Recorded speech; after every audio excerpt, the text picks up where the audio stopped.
The story starts with our protagonist waking up while thinking that he had slept very well and guessing that he was tired because he had gamed for the first time in a while. Then, he looked at the sky and realized it was very clear. It was then that it hit him, and he immediately wondered why he was seeing the sky and not his ceiling. Right after, he realized that he was sleeping in a coffin, but not only that, it seemed that he had been buried alive in the middle of some woods. He then recalled the previous day and remembered that he was really bored while installing a game that his friend had requested. In fact, at that moment, he couldn't believe that his old classmate had asked him to promote a game. The thing was that his classmate's company had released a gacha game, and he wanted our protagonist to play it once and leave a review. So, while the game was loading, our protagonist could only hope that it was worth it. The game then launched, and shortly after, it began to narrate a story. Some shadows took on awful forms and attacked civilians a long time ago, but the world was saved by heroes who received the god's blessing.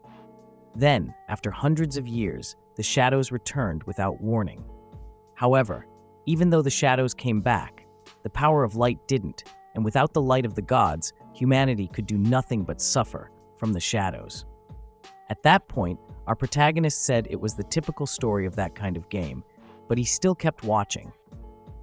Back to the game, the introduction went on explaining that the frustrated humans got their hands on forbidden measures, none other than resurrection. Ancient humans had the blessing of the gods and carried the power of light, and in order to drive out the shadows, the humans learned to summon those ancient heroes. People called the act of reviving ancient heroes resuscitation. Moreover, the people who revived the ancient heroes and made them fight the shadows were called resuscitators. That part of the story piqued our protagonist's interest since he thought that was a unique feature. Afterward, the opening video ended, and he could see a coffin in the middle of the woods with a blonde young man inside. The guy was wearing armor that was covered in blood, plus our protagonist said that he was dead but looked like he was sleeping. At that moment, he could hear a voice telling him to get that man up. Of course, our protagonist found that strange and wondered if that was also part of the game. Then the voice told him to reach out his hands from the ends of the world because that person would catch him. Right after, our protagonist began to feel tired, and the voice told him to jump off from the ends of the world because he would see right away if he fell or soared. Right after, our protagonist fell asleep. Back to the present, he used the sword he had in his hands to leave the grave where the coffin was, while reaffirming to himself that he had fallen asleep while gaming and wondering who had a grudge against him that they had buried him alive. By the way, in case you are wondering, he was in the same coffin, in the same woods, and with the same sword as the character in the video game. Once he left the grave, he wondered where he was, especially because anyone could tell that it was not Korea's scenery. Of course, he immediately wondered if he had been abducted into a foreign country.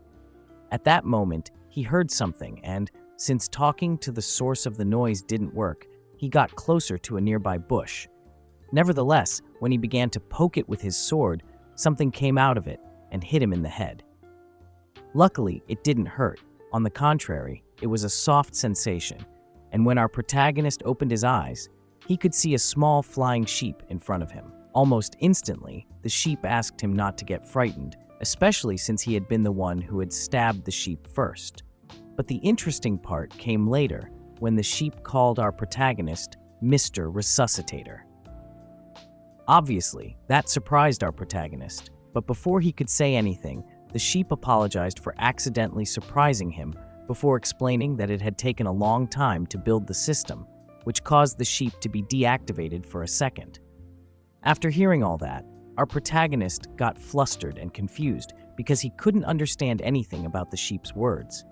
Still, he didn't forget how the sheep had called him and asked if he really was considered a resuscitator, which the sheep quickly confirmed.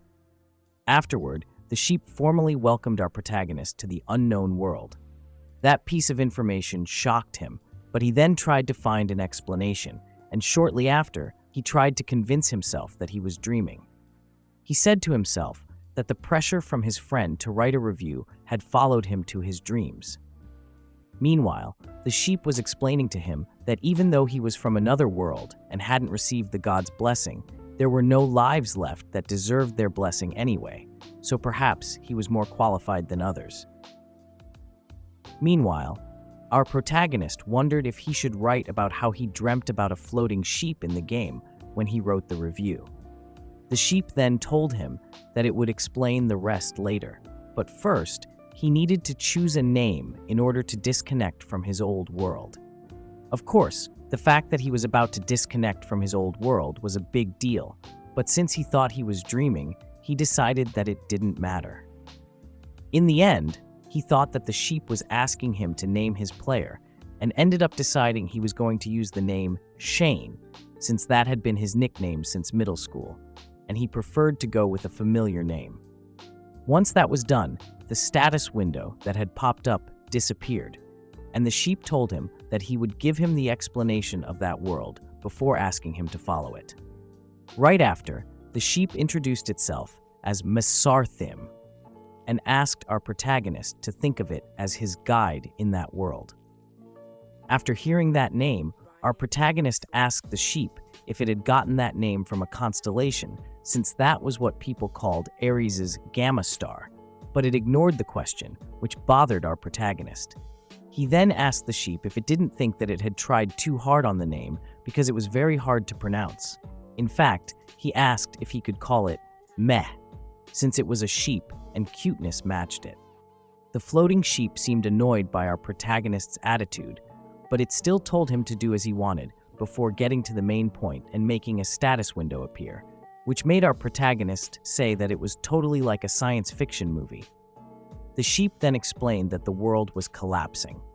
Unlike the world our protagonist was from, that new world was unstable every day. The shadows that hadn't received the god's fate were destroying that world. In fact, they were not different than monsters, and once our protagonist saw them in the status window, he quickly thought that those creatures were indeed monsters. In fact, when one of them emerged from the screen, the same way some images seem to emerge when watching a 3D movie, our protagonist panicked and fell on the floor. Obviously, he complained to the sheep, who simply replied that it had only shown him how they looked, so he knew exactly what they were. Of course, the sheep didn't miss the chance to tease him by calling him a scaredy cat. After all, he had reacted the same way the first time he saw the sheep. However, instead of denying it, our protagonist not only accepted that he was a scaredy cat, but also asked the sheep why that was a bad thing. The sheep then replied that it was okay if he had many fears since he was not going to be the one fighting those creatures. But he should know how to deal with those monsters because he would be in charge of commanding and manipulating the heroes. After hearing those words, our protagonist realized that he had forgotten what kind of game that was. Right after, the sheep remarked that those heroes would cry and bleed on behalf of him, for the heroes in the past were the ones who defeated the shadows. They had died after fulfilling their duties, but they were summoned to the battlefields once more because of their insensitive descendants. If it was to protect the world's peace, the sheep said it was sure that they would do anything. So, once the resuscitator properly gave them the instructions, they would do the dirty work. In short, they would take care of the difficult tasks, which meant that our protagonist had nothing to worry about. After hearing that explanation, our protagonist realized why the smell of impiety was so strong in the opening video. After all, even if that was just game content, it was still too dark. The sheep then said that it knew it was not our protagonist's fault and added that it simply was explaining to him their situation at that moment. Shortly after, it took our protagonist to an altar, and he immediately thought that it was broken in some parts, not to mention that it was very worn out. At that moment, the sky suddenly turned dark, which made him nervous for no reason, and the sheep told him that it would talk about hero summoning. Immediately thereafter, a card-like thing appeared in front of him, and he immediately wondered what it was. Afterward, the sheep explained that for hero summoning, he needed a special type of mineral called soul stone. adding that it was impossible to revive a hero without it. That piqued our protagonist's interest, and he quickly asked if all you needed was just a soul stone before asking if you didn't need the corpse of a dead hero, to which the sheep replied that he just needed the soul stone, nothing more. The soul stone had the power to lead dead heroes' souls to the present time. By the way, they couldn't know what soul would be led there until he tried it himself. Our protagonist then thought of that as the character pulling system and asked if they had to pay for the soul stone in real life, which confused the sheep. Nevertheless, he kept talking and said that he knew it wouldn't work at that moment because he was dreaming, but he was aware that originally you had to pay to get characters. The sheep then told our protagonist that he had been having quite a serious misunderstanding since the moment he arrived at that place. Of course, that confused Shane, who quickly asked Mesarthim what he had meant. However, the sheep decided to play dumb and dodge the question, saying there was no need to mention it. Mesarthim then explained that soul stones were a rare ore found in dungeons. As for those dungeons, those were labyrinths that ancient heroes had sealed shadows in. Nevertheless, Shane was not a fool and noticed that Mesarthim was trying to change the subject, so he asked the sheep to explain what he had meant by saying he had misunderstood the whole situation. Mesarthim then replied that he hadn't changed the subject and was just answering his question. In short, he couldn't get soul stones the way he had mentioned. The way to get the most soul stones was to directly mine for them in the dungeons he had mentioned. However, that was not an easy task, as many shadows were crawling around. That scared Shane, who asked if the sheep meant that he would have to fight those monsters all at once before inquiring about another way to get those stones. Mesarthim then replied that there were other methods. Every time a shadow roaming the world got subdued, the kingdom rewarded a soul stone. Moreover, he could buy the soul stones from the market, but they were very expensive, so the sheep didn't recommend using that approach.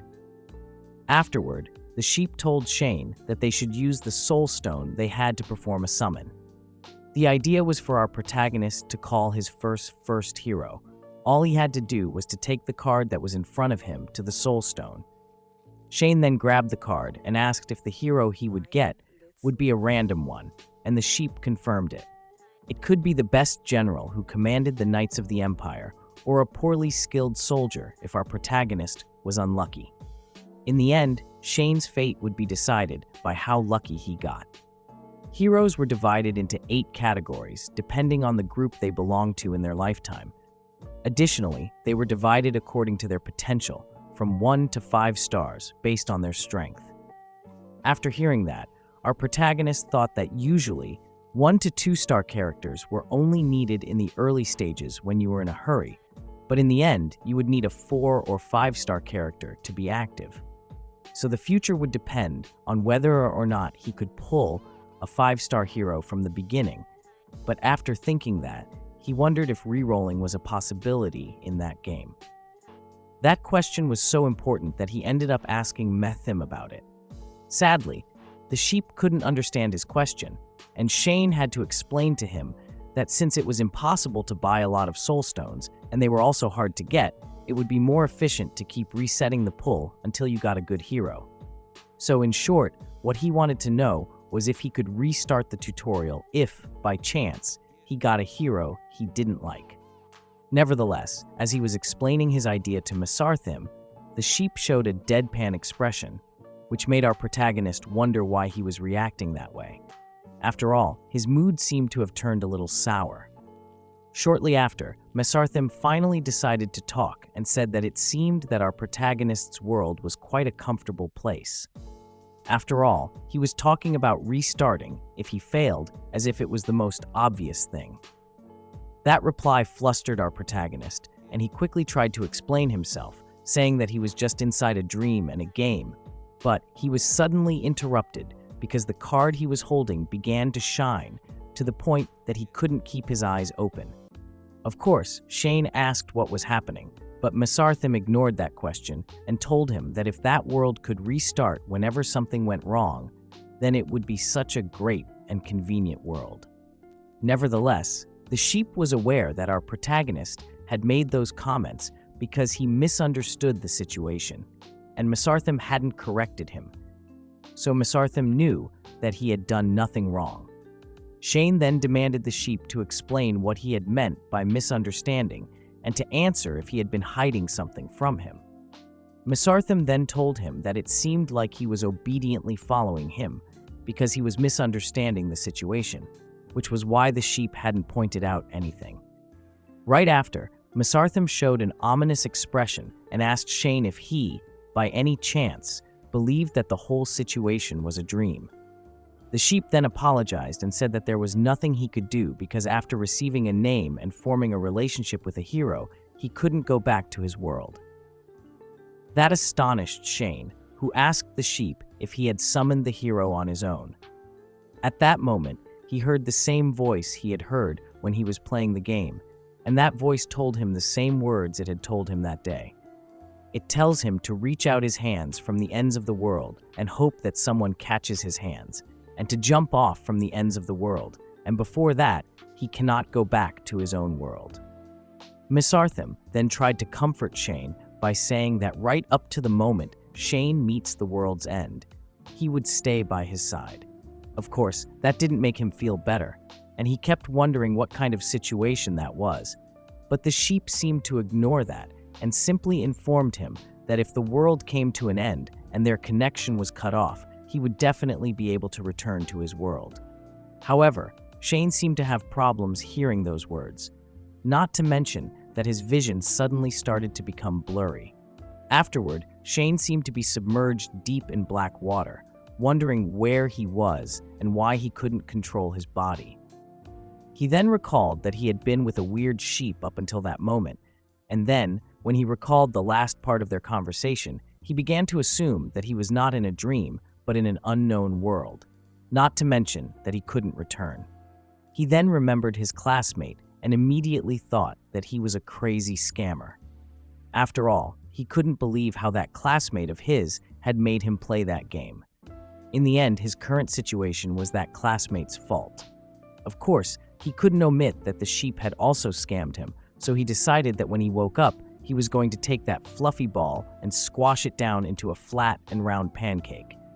He then began to consider what was going to happen to the Lee Min-jun in his world if he never got out of there. He even wondered if he would be reported as a case of sudden death while gaming, or if he would be considered a missing person.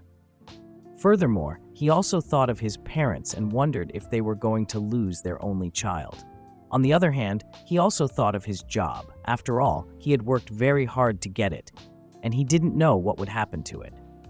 In the end, he began to cry, thinking that there was no way he could accept that unbelievable situation. Afterward, he began to consider what he would have to do to return to his original world. It was then that he recalled the last words of the sheep. If that unknown world came to an end and their connection was cut off, he would definitely be able to return to his original world. Shane then wondered if those words meant that he needed to get to the game's ending to go home. At that moment, he noticed that he finally could feel his hands. Not only that, but all his senses were returning. He could also feel the light touching him, and he then wondered if he was finally waking up from that pitch-black place. And of course, he reminded himself that the first thing he needed to do after waking up was to find and kick that stupid sheep. Shortly after, Shane finally woke up and immediately noticed that a blonde young man was lying beside him. Moreover, he also noticed that the young man had neat yet delicate features that made him look like an actor. However, compared to his handsome face, his armor was rather old and splattered with blood, as if he were a soldier who had been fighting on the battlefield for a long time. It was then that Shane noticed that the young man's face was very close to his.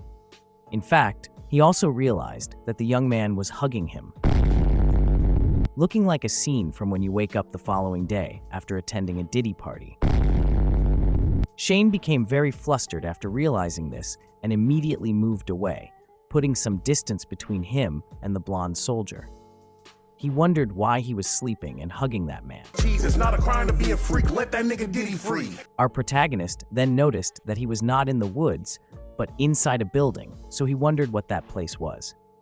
After checking his surroundings, he concluded that he was inside an old warehouse. Afterward, our protagonist looked at the young man again and wondered who he was. At that moment, Mesarthim appeared before Shane and asked him why he was so confused before revealing that the blonde guy was the hero our protagonist had summoned. Of course, Shane was not happy after seeing the sheep again, but all things considered, he concluded that the sheep not being there might be worse. Shane then looked at the hero, who was still sleeping on the floor, and thought that when the soul stone had slipped out of his hand, it had touched the card on its own, so that hero should be the one summoned by that. However, that didn't explain why that so-called hero was snoozing away, and of course, that also didn't explain why they were both hugging each other while sleeping. Nevertheless, he decided to dismiss all of that. After all, since everything had already started, they couldn't turn back. Our protagonist then asked the sheep if the tutorial was over now that he had summoned a hero before asking him to confirm if he really couldn't leave. The sheep then explained that since they had finished the assimilation process until he reached the world's ending, he wouldn't be able to go back. Furthermore, Shane couldn't even beat Mesarthim to death, so he had to simply accept his situation. However, Shane noticed the change in the sheep's attitude. After all, he had been very blunt before, so our protagonist assumed that Mesarthim was feeling guilty for tricking him. As if reading our protagonist's thoughts, the sheep told him that he hadn't done that because he wanted to, before adding that he felt bad for having brought Shane there without his consent and having tricked him into being stuck there. The sheep even went as far as to offer himself as a punching bag so our protagonist could vent his anger. He even was willing to put up with Shane's kicks. Nevertheless, the sheep confirmed that he couldn't take Shane back to his original world.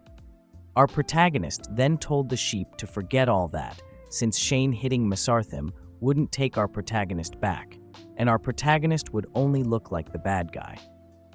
Right after, Shane asked Mesarthim if he had said all that because he didn't want to look like a bad person, but the sheep dodged the question, saying that he was not a person, but a sheep. Mesarthim then added that Shane shouldn't worry too much because before he went back to his original world, he would continue to stay by his side and make his life more convenient. Our protagonist then grabbed the sheep and began caressing him while asking how he was planning to make his life more convenient. The sheep then summoned a status window to give Shane an example. Our protagonist quickly checked the menu in that window while Mesarthim explained that he had tried to make a game system that seemed very common in our protagonist's original world. Shane couldn't believe he was seeing a user interface, but he didn't fail to notice how happy the sheep was. Moreover, Shane had to admit that having a system like that was useful if it was something only he could see. After all, it was great that he could see something intangible that others couldn't. He then pressed one of the buttons of the status window. That option was called Communications, and once he pressed the button, he managed to see a description of it. The resuscitator's level and stats were displayed there.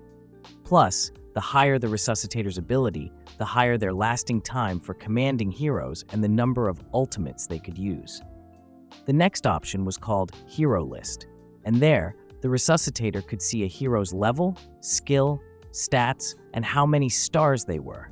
Of course, knowing that pleased Shane because he realized that you were not supposed to fight by instinct, but by keeping proper track of your actual combat skill, which meant that he could leave that world much more efficiently.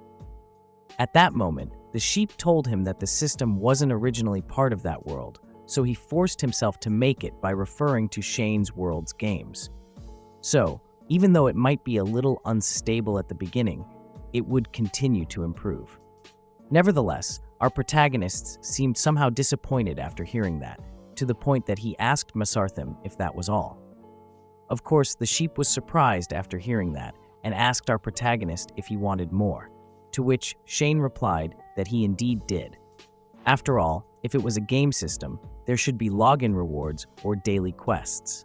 Those concepts were completely new for Mesarthim, so Shane explained to him that login rewards were something you got once a day, no matter what, and daily quests were small tasks you got, like receiving an additional reward after defeating an enemy or growing your hero. After hearing that, Mesarthim was shocked. He couldn't comprehend what Shane was saying. It was simply too absurd to get a reward every single day for free. In fact, the sheep began to wonder how blessed Shane's world was. Not to mention that getting additional rewards for something you already had to do anyway was too forceful. Nevertheless, Shane retorted by saying that he was being forced to stay in that world because of Mesarthim, so he should obviously get that much compensation. After all, if the sheep thought about it, he wouldn't have to do any of that if our protagonist hadn't arrived in that world. In the end, he was just requesting an obvious reward. After hearing those words, Mesarthim had to admit that Shane had a point. As for our protagonist, he thought that if the sheep were that dumb, then he would be able to rip him off if he played it right. In the end, Mesarthim agreed and told him that he would make it happen since it might be quite effective and motivating. Shane then showed his appreciation for that, and immediately thereafter, he asked the sheep to add challenges and consider hourly-based compensations. Obviously, that shocked Mesarthim, but before any of them could say anything else, they began to hear a mysterious noise. Shane then asked if some people were passing by, but the sheep replied that that was not the case, saying that they were wandering around the warehouse. Shane then wondered why they were wandering around the warehouse in circles. Not to mention that the noise they made resembled the noise made by people. In fact, our protagonist noticed it seemed like there were at least 10. Not to mention that the noise sounded like the wails of men, women, little kids, and the elderly. Moreover, Shane noticed something else that didn't add up. The voices were moving very steadily and as fast as if they were running, and if they were crying, they should move slower. And, above all, he couldn't understand why he wasn't able to hear their footsteps. It was as if they were floating in the air.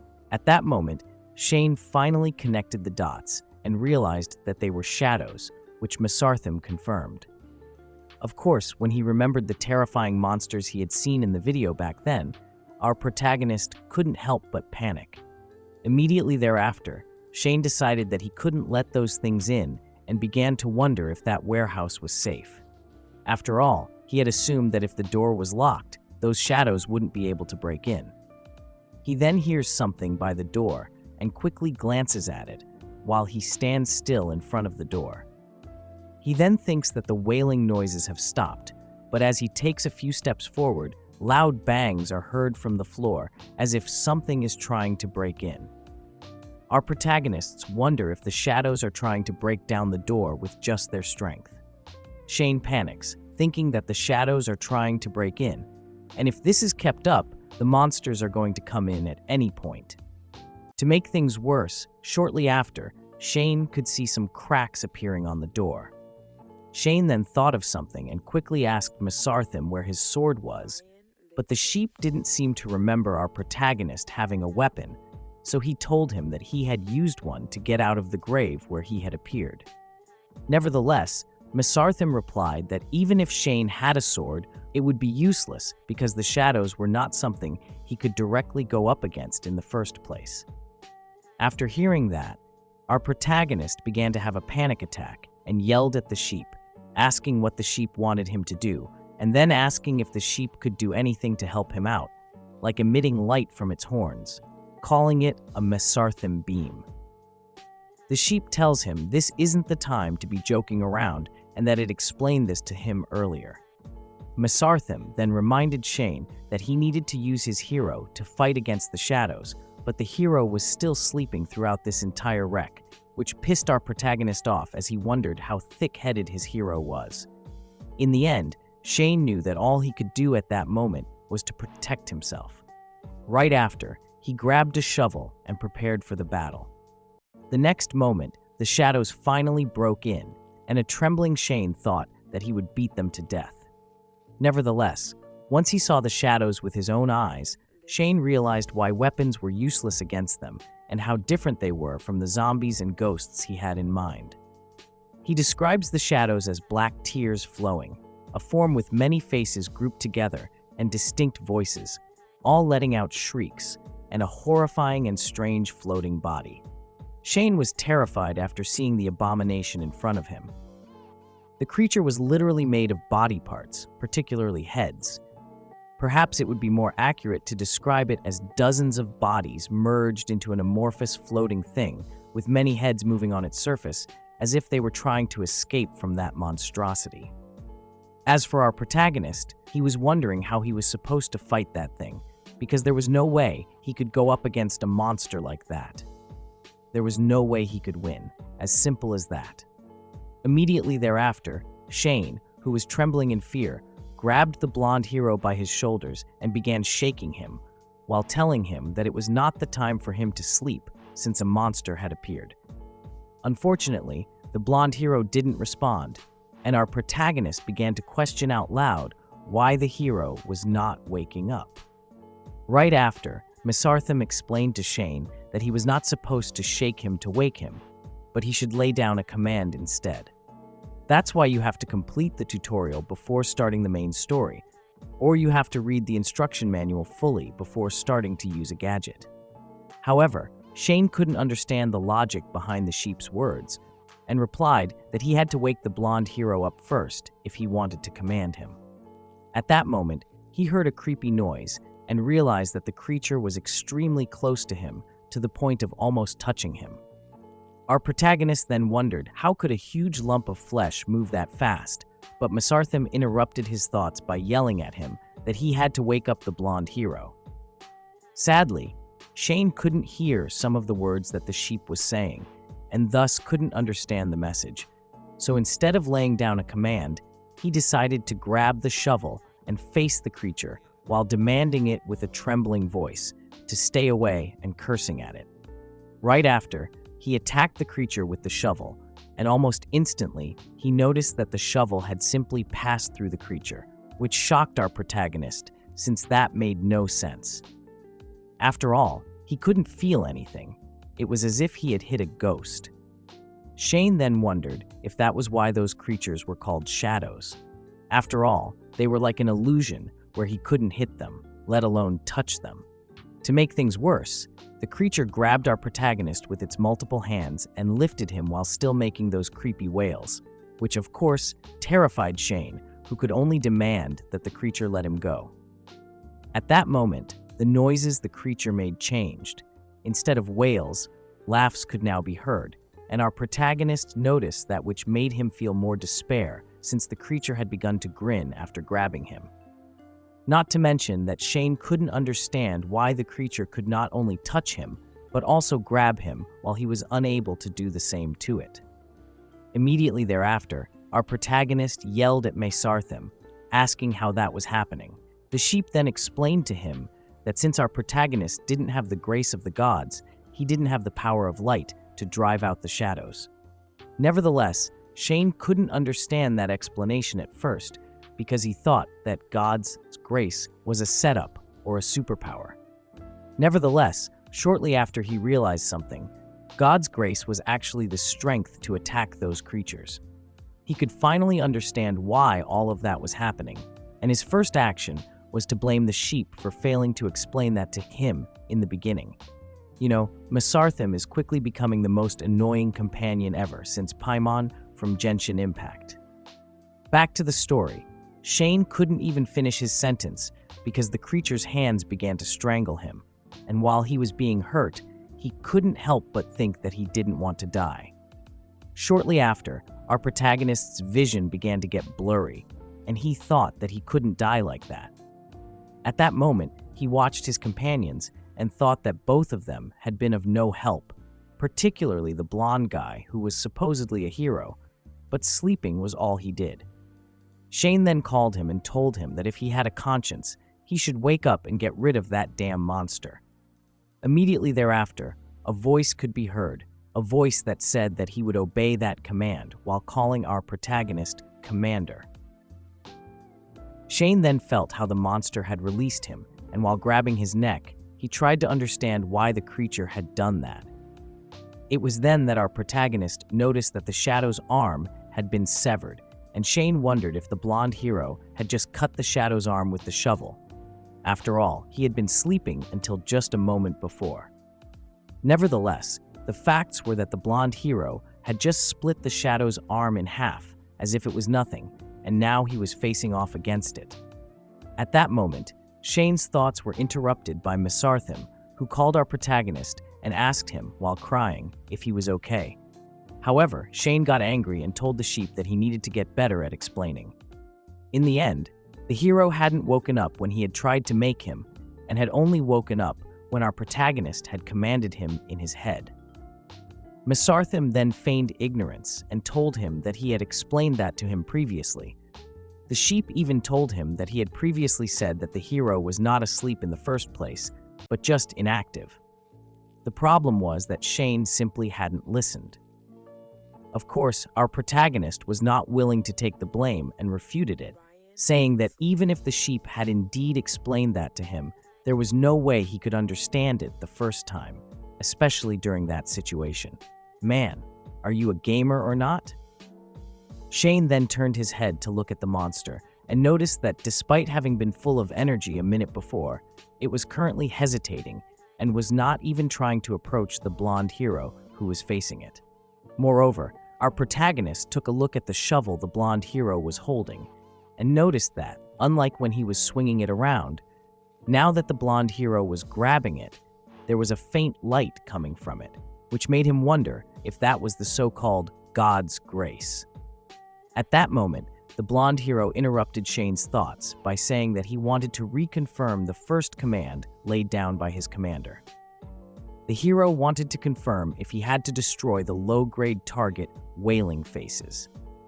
While hearing that, our protagonist realized that the hero had the eyes of a skilled knight, not to mention that he also had a voice as sharp as a knife. It was then that it hit Shane. That blonde young man would be his hero from that moment onward. Afterward, our protagonist vehemently replied that if by Wailing Faces the hero was referring to the monster in front of them, then yes, he had to get rid of that thing. Immediately thereafter, the hero made a high jump, which surprised Shane, and used the shovel to cut the creature in half with only one attack, which astonished Shane. After all, our protagonist couldn't believe that the hero had defeated that monster easily with only a shovel. That meant that the hero's power was huge, and that didn't make sense for Shane, especially because the blonde man had beaten that huge chunk of flesh into mush in just one blow, to the point where our protagonist couldn't recognize the shape of the creature anymore. Nevertheless, the monster kept making creepy noises, and that scared the hell out of Shane because he began to wonder if that abomination was going to revive itself or something like that. Not to mention that even while dying, that monster was still disgusting. Right after, the hero pulled Shane out of his reverie by telling him that he had just fulfilled his first command. Then, while the blonde man walked closer to our protagonist, showing an impassive look on his face, Shane noticed that even with the shabby armor, the atmosphere had become overwhelming. It was then that our protagonist decided to take his time to analyze the person in front of him, despite still finding it hard to believe that he had just dealt with the monster. The hero in front of Shane had calm red eyes like burning fire, which was also mysteriously red like wine. Still, our protagonist realized that he was not scared. Afterward, the hero helped Shane get up, and our protagonist, while thanking the blonde man, wondered why he was not scared despite the blonde hero having just killed the creature in one blow. In the end, Shane could only think that it was because the blonde hero thought of him as his owner and only listened to his commands. At that moment, the hero told Shane that he had assumed that our protagonist had been the one who had woken him up from the sleeping dead. Right after, the blonde guy added that there must be a noble mission to have called a warrior there from an era where even the corpses had rotten away. Immediately afterward, the knight half kneeled in front of Shane before saying that he would only obey him and that he would clear his path, which startled our protagonist. Shane also noticed that the sunlight from the windows was blanketing the blonde guy, as if proving he was an actual hero with God's grace. However, he was still someone who hadn't woken up, no matter how hard our protagonist had tried 5 minutes before. Of course, the blonde guy had also destroyed the enemy in one blow, but the most important fact at that moment was that the hero was on his knee in front of Shane as if pledging his allegiance. On the other hand, our protagonist also didn't fail to notice that the crux of the problem was the fact that he didn't know how to wake that guy up. After all, if Shane had commanded the hero from the start, he would have woken up and defeated the monster faster. Right after, the hero interrupted our protagonist's thoughts by saying that before doing anything else, he had something he wanted to ask of Shane. Once our protagonist heard that, he thought that the hero probably had more than one or two questions after being suddenly summoned, like why he had gotten summoned or what kind of work he was expected to do. Nevertheless, nothing could have prepared our protagonist for what the hero was about to ask. The thing was that the blonde guy looked Shane right in the eye before asking him who he was. Obviously, our protagonist was astonished because it seemed that the hero was suffering from amnesia. Sometime later, Shane finally decided to adventure outside the warehouse and confirmed that there was no one near the place, at least at that moment. However, he still didn't know where that place was. Our protagonist then focused on the building nearby. It looked like an abandoned house that seemed like it was going to collapse. However, he quickly realized that was not the only house nearby.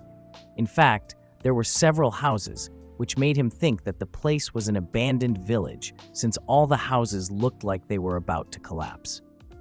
Afterward, he left the warehouse along with the hero and Mesarthim, telling them that there were no traces of humans or animals aside from shadows. He also said that considering the monsters and the abandoned houses, that genre was really weird. He went as far as to consider the possibility of that game being a horror one disguised as a gacha game. Of course, he also began to consider the possibility of a monster jumping out of nowhere to attack them, but the hero quickly reassured him, saying that he didn't have to worry about shadows appearing. After all, not many shadows spawn naturally outside of dungeons. One or two at the most, which meant that the one from a moment before was probably the last. Furthermore, even if there was the possibility of more shadows, low-level shadows outside of dungeons let out loud noises, so it was easy to locate them, which meant that they would know right away if a shadow was nearing. After hearing that, our protagonist said that it was pretty comforting to know that. But almost immediately, Shane also noticed something else. It seemed that the hero remembered all that information despite not remembering who he was, which was weird, considering the hero didn't even remember his name. After all, even if they ignored the name part, the hero didn't even remember what job he had or where he lived. The blonde guy then admitted that it did seem strange that he knew some stuff without being able to recall his own name. The hero then added that he knew that he had died fighting shadows in his lifetime, that the world had fallen into a crisis after he had passed away, and how Shane had brought him back to life with a technique called resuscitation, but unfortunately, the hero was not able to remember anything about himself. Shane couldn't help but think that everything definitely seemed strange, especially when considering that the hero also seemed to remember how to fight the shadows. He then asked Mesarthim if all the other heroes summoned through resuscitation were like the blonde guy, to which the sheep replied that usually they were summoned with their name, job, and goals in life included. Moreover, the heroes were also informed about resuscitators and why they were called. Of course, after hearing that, our protagonist asked why the blonde guy was behaving like that, but the sheep could only guess that the hero might just be an exception. After all, everything had to have an exception. Obviously, that didn't please Shane at all, since he didn't like the idea of his hero being the exception. As for the hero himself, he just smiled while looking clearly embarrassed. Shane then thought that he was aware that he shouldn't have any complaints because the blonde guy had saved his life. However, he couldn't forget his own goal. If he could reach that game's ending, he would be able to return to his world, and having a hero who had no memories of himself was not the best scenario. In that instant, his thoughts were interrupted by the blonde guy who said that he remembered just one thing, which gave our protagonist some hope. The blonde hero then said that he remembered losing his sword right before he died. He also added that he thought that it was a very precious sword, although he was unable to recall why he had lost it. Still, the blonde guy guessed that that was the reason he didn't have his sword at that moment. After hearing that, our protagonist thought that he could have handed over to him the sword he had when he was climbing out of the grave if he hadn't lost it. After all, it was not fitting that a man who looked like a veteran warrior in his lifetime had to fight monsters with a shovel instead of a sword. Sure, the blonde guy had said that he was not picky with his tools, and he had fought well with a shovel against the Wailing Shadow, but still, that looked wrong. Nevertheless, in the end, Shane decided to keep moving forward with the mission and told the hero that they would have to use the shovel as a temporary weapon. Furthermore, our protagonist added that if the hero didn't remember his name, perhaps he would have to call him the Shovel Knight. Afterward, Shane praised the blonde guy, saying that it had been really cool when he had fought with that shovel back then. At that moment, Mizarthim interrupted to apologize to the hero on behalf of our protagonist, since Shane was not very good at naming. After all, there had been an instance where he had tried to name the sheep Meh. Mizarthim then added that our protagonist didn't mean anything bad toward the hero. Obviously, after hearing that, Shane tried to defend himself, saying that the Meh thing had been a joke. Right after, our protagonist complained to the blonde guy for earnestly nodding to the sheep's words, to which the hero replied by laughing. Mizarthim, who had been shaken by our protagonist, quickly told the hero that Shane was not only bad at naming, he was also violent, which pissed our protagonist even more. The blonde guy then took the sheep in and began patting its head, which made the sheep almost melt, while saying that, if Shane would like, he could call him that name however many times he wished. Right after, Shane explained to the blonde guy that he had said that just for fun and that he hadn't been serious. He just wanted to cheer him up. The blonde guy tells him that it's okay if he is serious and that there is nothing they can do since his memories were missing in the first place. Moreover, if that had been the name his lord had given him, he was planning to follow it no matter what. Those words embarrassed Shane, who suddenly felt that he had become a bad owner for some reason. Nevertheless, he quickly reacted and told the hero that the Lord title was not that good, before adding that his name was Shane, so he could call him just like that, to which the other agreed. Suddenly, our protagonist recalled something important and told Mizarthim that he was going to check the system since there might be some simple information about the hero. The sheep then activated the status window, and when the hero saw it, he immediately asked Shane what that was. Not to mention the blonde guy didn't understand what was the system the other two were talking about. However, Shane pretty much ignored his question since he was eager to check the system, especially after noticing some exclamation marks that had appeared beside some menus, such as Hero List and Shadow Index. Our protagonist quickly guessed that the Shadow Index probably had new information about the Wailing Human Faces monster from before, and decided to look at that later. After all, the priority was to get some information about the blonde guy. Shortly after, Shane was looking at the information that the system had about the hero, and it was barely useful. In fact, the only thing that caught our protagonist's attention was a name, Meltier Versate, but the way it was presented in the file made Shane doubtful whether that was the blonde hero's name or the name of some organization or position. In the end, after giving it some thought, he decided to keep investigating the name to see if he could figure out more about it. Right after, Mizarthim asked him if he had found enough information about the hero, but Shane only gave him a vague answer, thinking that nothing good would come if the blonde hero heard what he had found out. Immediately thereafter, Shane took the sheep away, and once they were far enough, our protagonist told Mizarthim that he wanted to ask him something. Then, once the sheep told him to go ahead, Shane showed the sheep the information about the blonde hero and asked him if what the system was displaying was a bug. After hearing that, the sheep showed a deadpan expression to our protagonist, who was startled by it. But still, Shane really wanted to believe that the stats of the hero were higher despite what the status window was showing to them at that moment. Our protagonist was so desperate to believe it that Mizarthim got pissed and told him that no matter how much Shane believed what the status window was showing was a joke, that wouldn't change the fact that what it was being displayed was correct. After hearing that, Shane lost it because he couldn't believe his bad luck. After all, his only hero not only didn't remember who he was, but it was only a 2-star character. That was definitely more than what he could take. At that moment, Shane realized that the blonde guy was not that far away and feared that he might have heard what he had just said. Then our protagonist said that he knew he had sounded shameless, but giving him only a 2-star hero was too much for him. Our protagonist then added that, in all honesty, he wasn't hoping for a 5-star hero but a 4-star one. Even a 3-star hero would have been fine too, but a 2-star one was just dreadful.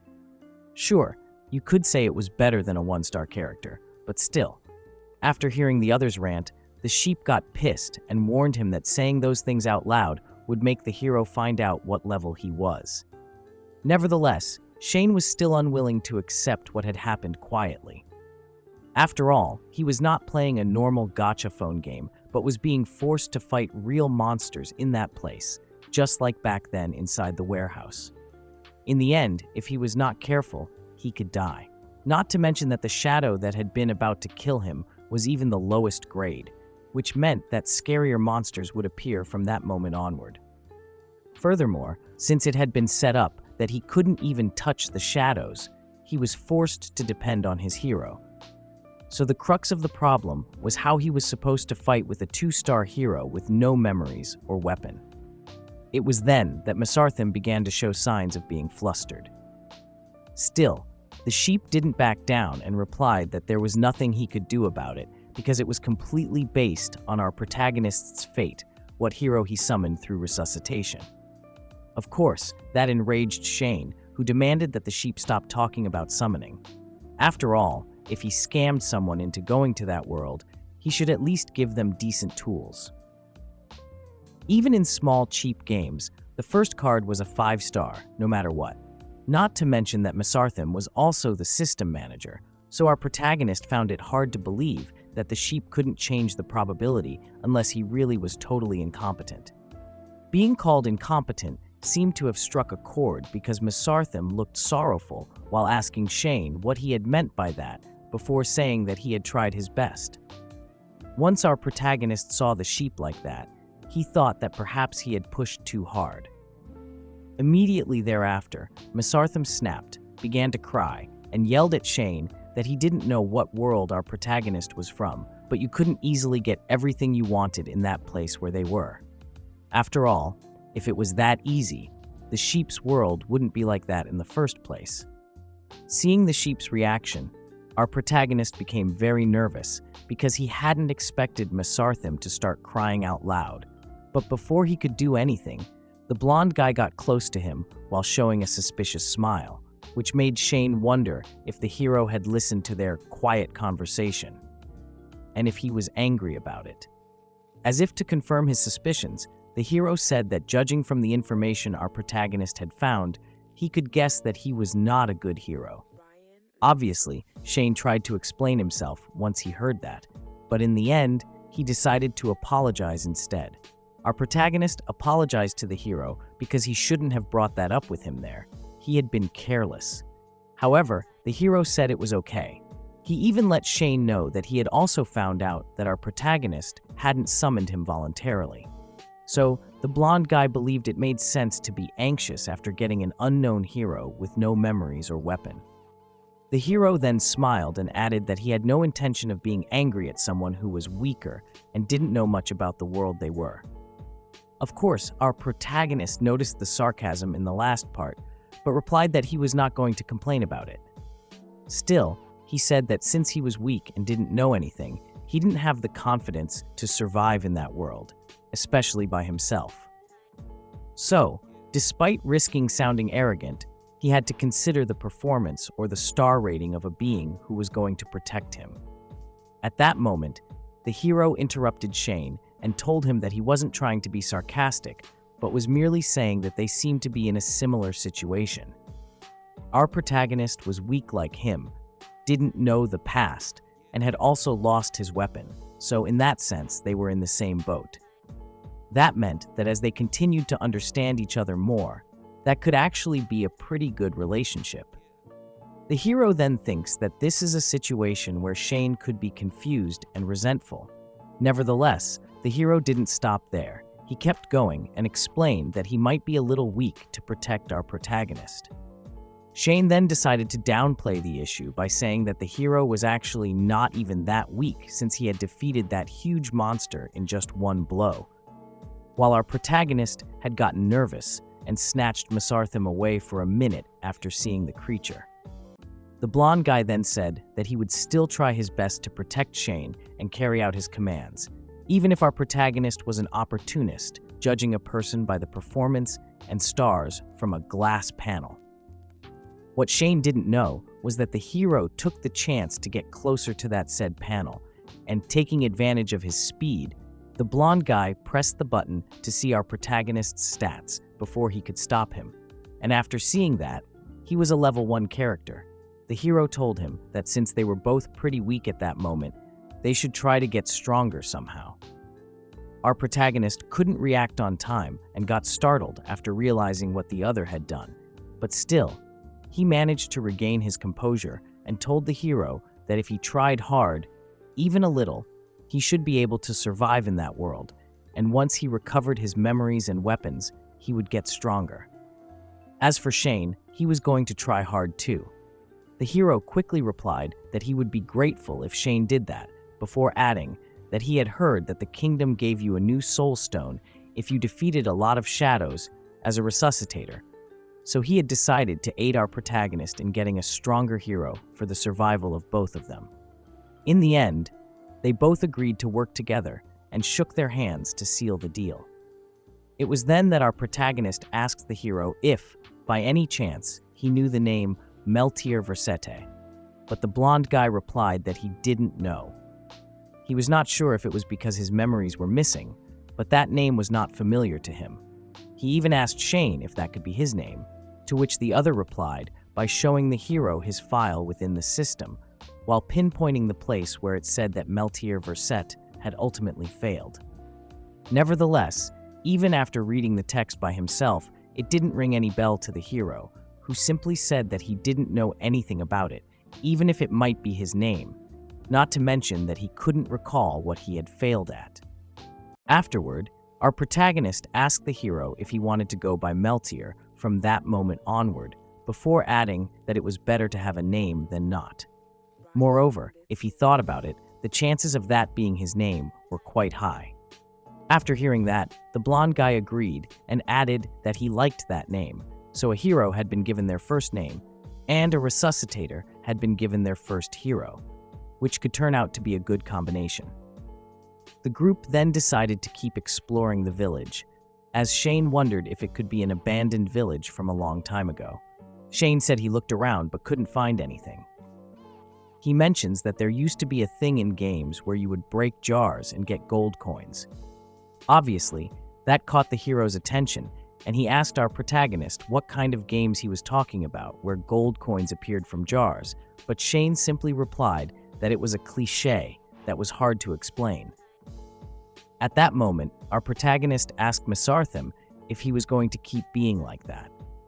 You see, after the whole argument the sheep had had with Shane, Masartham had remained very upset, and when our protagonist asked him for how long he was going to act like that, the sheep replied by throwing a tantrum. Masartham yelled at Shane that he had tried his best, and he still tried his best every day, yet he had been very mean to him. Of course, the sheep was aware that it had been his fault for having tricked our protagonist, so there was nothing he could do despite having tried his best to explain everything to Shane. In the end, he was just incompetent, as our protagonist had said. Of course, Shane quickly realized what the other was doing and apologized to him for having called him incompetent earlier for no reason. Right after, he grabbed the sheep and asked him to stop crying. Shane then added that he got that Masartham was also in a situation where he couldn't do anything, so he wouldn't be mean to him for not giving him a 5-star hero. After all, asking the sheep to do things that he had no control over seemed to be too forceful now that our protagonist had thought about it. Sure, There might be demands about certain necessities in the future, but he wouldn't ask anything impossible. Nevertheless, Mesarthim was suspicious after hearing that and asked our protagonist what more things he was going to demand, to which Shane replied by saying, while caressing the sheep, that he would only demand things so he could do his best. And the caressing part did the trick because the floating companion liked it a lot and ended up lowering his guard. Our protagonist didn't miss that chance and said that the sheep should think about it.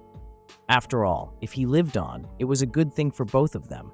So if it was something Mesarthim could solve, he had to help.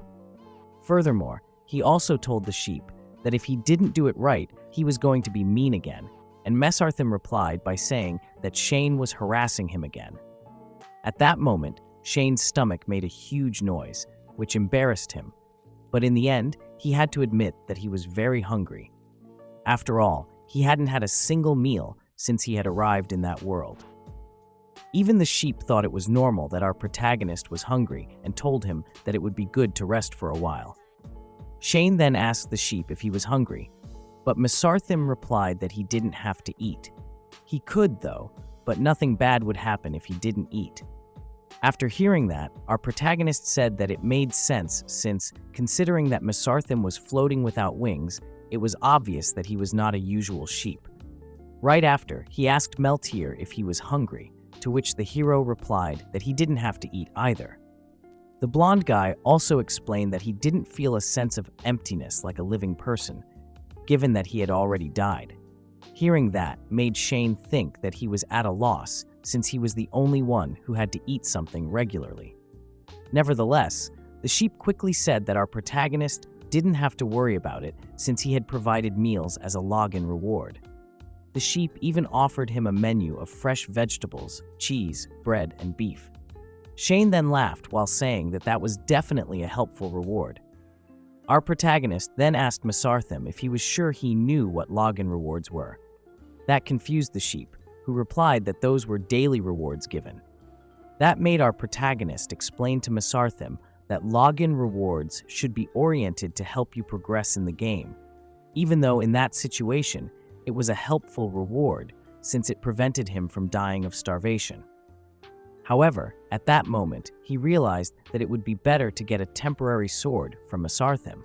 Not to mention, Shane didn't know from where the sheep was planning on getting the ingredients for the menu he was offering to him. Our protagonist even went as far as to consider the possibility of a storage system existing inside that fluffy fur of his companion. In fact, Shane considered the idea of snatching the sheep to shake him in order to see if soul stones or other items would fall from him. Obviously, Mesarthim noticed that our protagonist was looking at him with a creepy expression and asked him why he was doing that. Immediately thereafter, our protagonist tried to grab Mesarthim, but the sheep quickly ran away, making Shane chase after him. At that moment, Meltier said that he was glad Mesarthim could help in many ways, before adding that if the sheep could give them anything, since Shane had said it would be nice if Mesarthim could give them things that would help them progress. After all, for the meals of our protagonist, they could hunt and gather the ingredients by themselves. In fact, if they were lucky, they might find fruit and wild animals to hunt in the mountains. Obviously, the hero was aware that he could fail, so he also said that it would be good to keep Mesarthim's login rewards as insurance in mind. Shane agreed with that method, and they started to explore the surroundings to gather the ingredients for the meal. Shortly after, they found a fruit that looked like a cherry tomato. Shane then gave one to Mesarthim and asked him if it was edible, but before the sheep could reply, Meltier told them to be quiet since he had found a rabbit and was planning to capture it with his shovel. Our protagonist then wondered if Meltier was going to hit it like he had done with the monster from earlier, so he could catch it when it was in shock.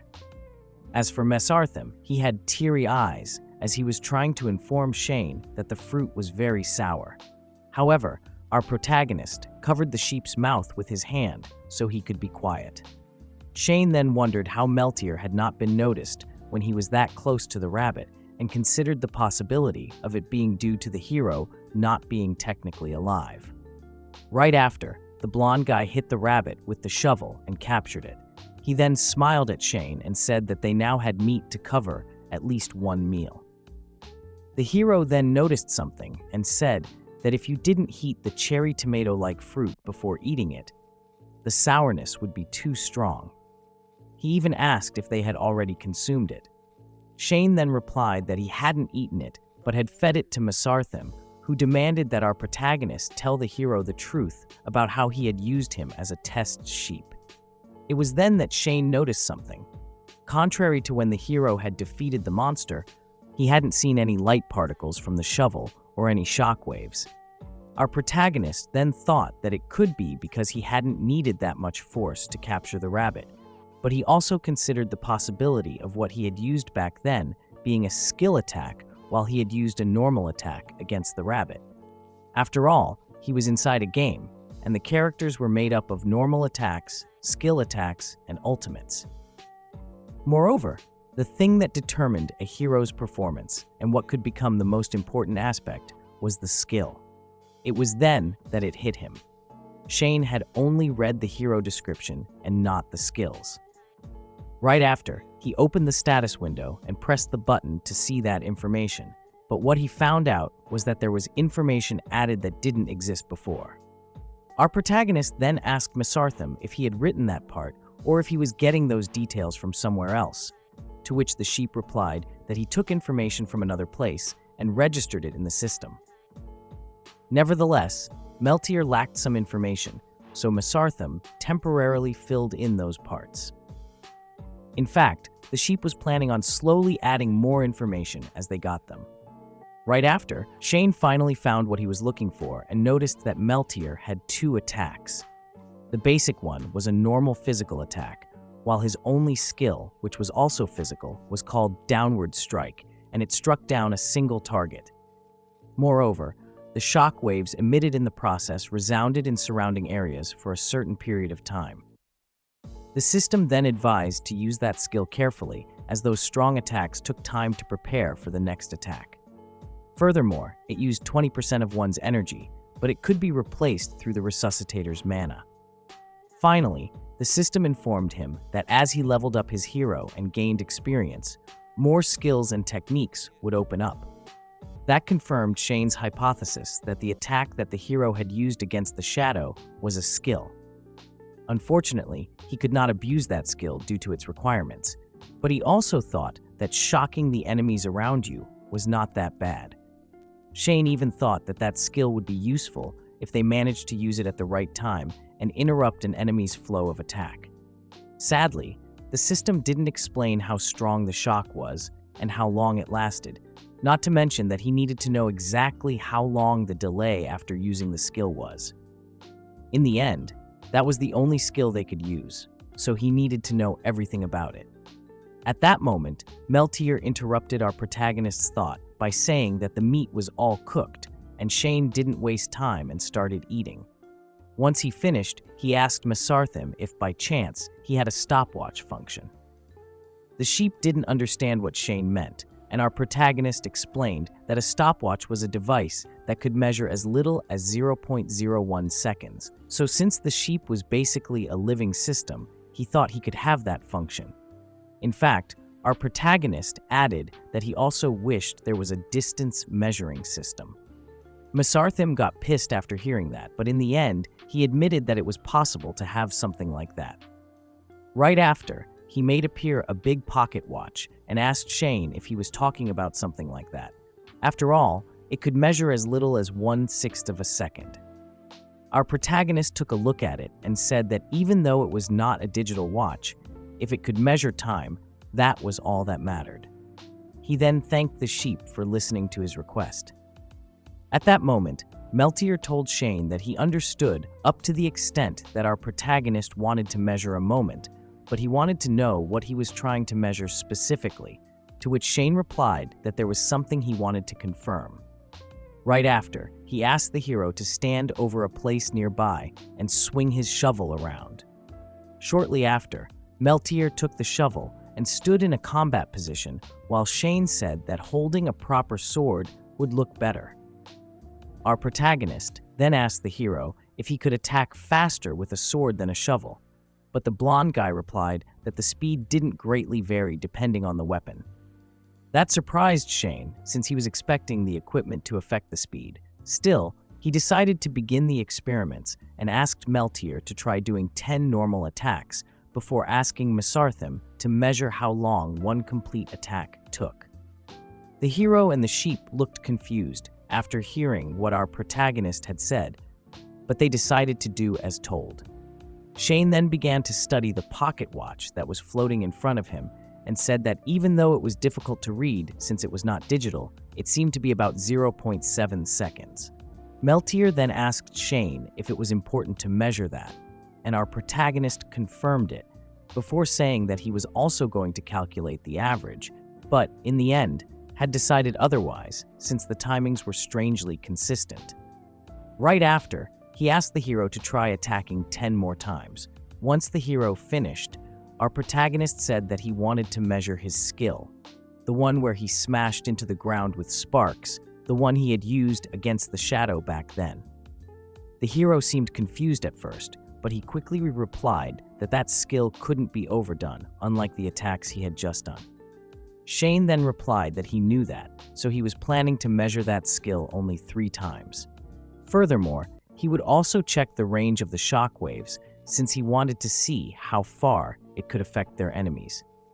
Moreover, he wanted to check how long the cooldown of the skill was too, and for that, he would be counting on Mesarthim. After hearing that, the sheep informed the hero that the ground would glow up momentarily, so he shouldn't panic. Immediately thereafter, a magic circle appeared on the ground below Meltier, who was surprised by it. Mesarthim then said that it would help grasp how large the range was. Right after, the hero unleashed the skill, and almost immediately, the sheep informed them that the exact radius was 3 meters and 20 centimeters. As for the cooldown for the next attack, it was 2.6 seconds. Shane looked pleased after hearing that and very quickly said that they should repeat the experiment 2 more times since there could be a margin of error. Nevertheless, once Meltier heard that, he showed a nostalgic expression and said that it would have been better if there was a margin of error. Those words surprised our protagonist, but before he could do anything, the hero unleashed the skill 2 more times as ordered. Once the measurements were completed, Shane asked Meltier how there wasn't even a 1 centimeter difference all 3 times. In the end, the hero's accuracy was very high. Furthermore, the skill casting time was also the same, as well as the delay after using the skill. Meltier then showed a downcast expression and said that he was also confused about why they were all the same. That confused our protagonist, who said that those results meant that the hero trained very much, and thanks to that, he was able to achieve that level of accuracy. Nevertheless, Meltier quickly replied that that was not the problem before adding that if he had to say something, it felt as though the movements were fixed. In the end, Shane had wanted to figure out the hero's abilities, but due to that, the blonde guy had realized something entirely different. No matter how hard he tried, he couldn't escape from the trajectory of his sword in his past life. After hearing that, Shane asked the hero what he meant by that, but Mesarthim interrupted them, saying that what Meltier was saying was that he was essentially still dead. The sheep then explained to Shane that resuscitation was fundamentally imitating one's behavior in their lifetime. Meltier then said that he had forgotten all his memories, but he still vaguely remembered some of the senses when he moved his body. That was why he was absolutely certain that his body didn't move that accurately. Afterward, the hero said that in his past life, there were times when he had wielded his sword slower than he used to, and in his times, the range of his skill was smaller than the range the skill had during the tests. Those words rang a bell in our protagonist because it was true.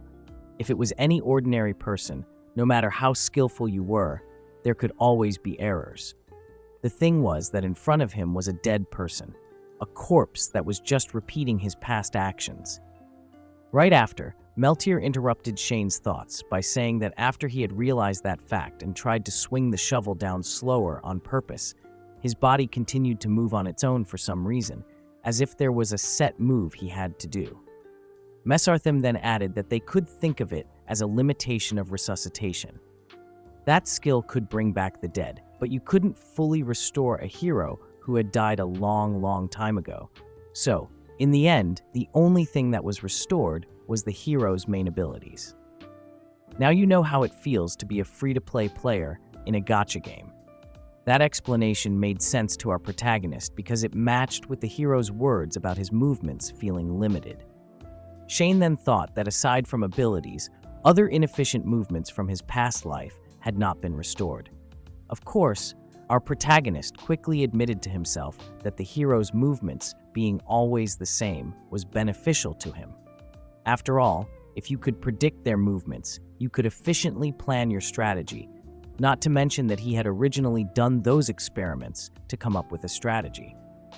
At that moment, Meltier interrupted Shane's thoughts by saying that it was amusingly ironic. He had been summoned back to life to save the world, but in the end, he was only repeating parts of the movements of his past life. He then asked if that was the only thing a dead person could do. Afterward, they decided to leave since it was pointless to keep up with that conversation, and Mesarthim informed them that there was a small city they could visit in the mountains. Moreover, they would have no difficulty obtaining any materials they were lacking. Shortly after, as they continued walking through the forest, Shane said that hiking was pretty hard, but before he could say anything else, he noticed something and almost immediately saw another shadow nearby. Our protagonist quickly asked if that was the thing from before, which would make no sense since the hero had definitely killed it.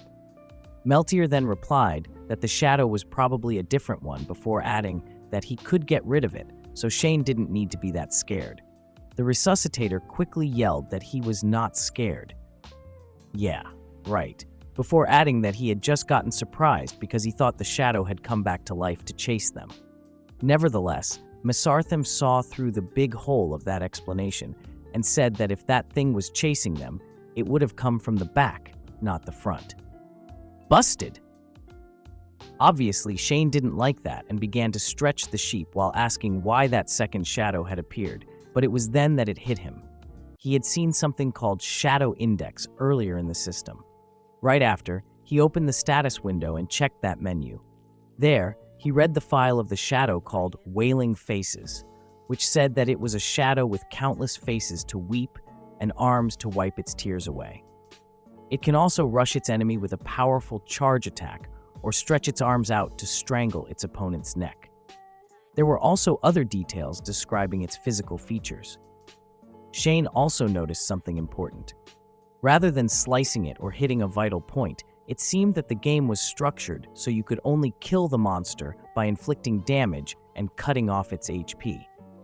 That gave our protagonist an idea, and when the hero asked him if he should get rid of the shadow right away, Shane replied that it would be nice. Still, the resuscitator made an additional request, thinking that it was a chance to pull more data from Meltier. Our protagonist revealed his request by saying that instead of using his skill, he wanted the hero to kill the shadow with just his normal attacks. Shane then thought that if the system mechanics for killing enemies were simply cutting off their HP, they could measure Meltier's attacks that way. The resuscitator then explained to the hero that the idea was to check Meltier's average damage per hit, since our protagonist knew, thanks to the system, that the shadow's HP was 2500. In fact, since the hero had used his skill and killed the previous shadow in one hit, it was safe to assume that the skill dealt more than 2500 damage. Unfortunately, there was no way for them to measure how much damage that skill dealt, because they would need to come across an enemy with higher HP, not to mention that Meltier's damage might still increase with a better weapon. Back to the issue at hand, Shane told the hero that if they measured how many hits it took to take out that shadow, they could estimate the damage of a single hit. Moreover, by doing that, they would know if a normal attack was more effective when dealing with normal opponents, or if using a skill was better. In the end, striking down was a skill that consumed mana, so if it was inefficient, it was better not to use it. After hearing that, Meltier replied, while looking confused, that he had been feeling something for quite a while. Often, our protagonist said things that the hero did not understand. Meltier then asked if Shane wanted to test his abilities, and our protagonist replied that it was something like that. After all, it would be easier for him to strategize if he knew how strong the hero's attacks were. The resuscitator then added that he was not testing him, but trying to understand him accurately instead. After hearing that, the hero got serious and said that he would do what Shane had commanded for the time being. Once Meltier prepared to battle the shadow, our protagonist asked Mesarthim to keep track of how many times the hero attacked. The sheep replied that he was going to do that anyway, but didn't think it could if Shane kept squeezing him like this. Afterward, while Shane tried in vain to convince the sheep that he was not scared, the shadow launched an attack toward the hero, who counterattacked by hitting it with his shovel, and our protagonist noticed that the weapon still emitted light, even if the hero was not using a skill attack. That made Shane conclude that it seemed the real damage wasn't coming from the shovel, but the light flowing from it. Shortly after, the shadow died, and our protagonist noticed that the hero had killed it after using 8 normal attacks. Meltier then asked the resuscitator if he had learned something from that fight, and the other quickly replied that he had indeed. First of all, the hero's skill attack was more than 8 times stronger than his normal attacks. However, they couldn't say that one skill attack was 8 times more effective than a normal attack because a skill attack had a delay. Afterward, while Meltier looked even more confused than before, Shane kept explaining that by measurement, the delay of the skill attack was 2.6 seconds, which was about a span of 4 normal attacks. So, in truth, the skill attack had about twice the damage efficiency. At that point, even Mesarthim had no idea of what Shane was talking about, but our protagonist didn't mind and kept explaining that there was also the possibility of the skill attack being more powerful. Not to mention that if you added the shock effect it gave off, it might be even more effective. Only true gamers will understand this. In the end, Shane thought that he needed more information. Sure, when facing off with the Wailing Faces, a skill attack might be more effective, but they didn't know if that would be the case for other enemies. He even considered the idea of searching around there for more shadows. At that moment, the hero interrupted Shane's thoughts by saying that our protagonist was a very interesting person since he was analyzing the hero's strength in such a detailed way, to which the other replied that he was doing that because Meltier's strength was very precious at that time.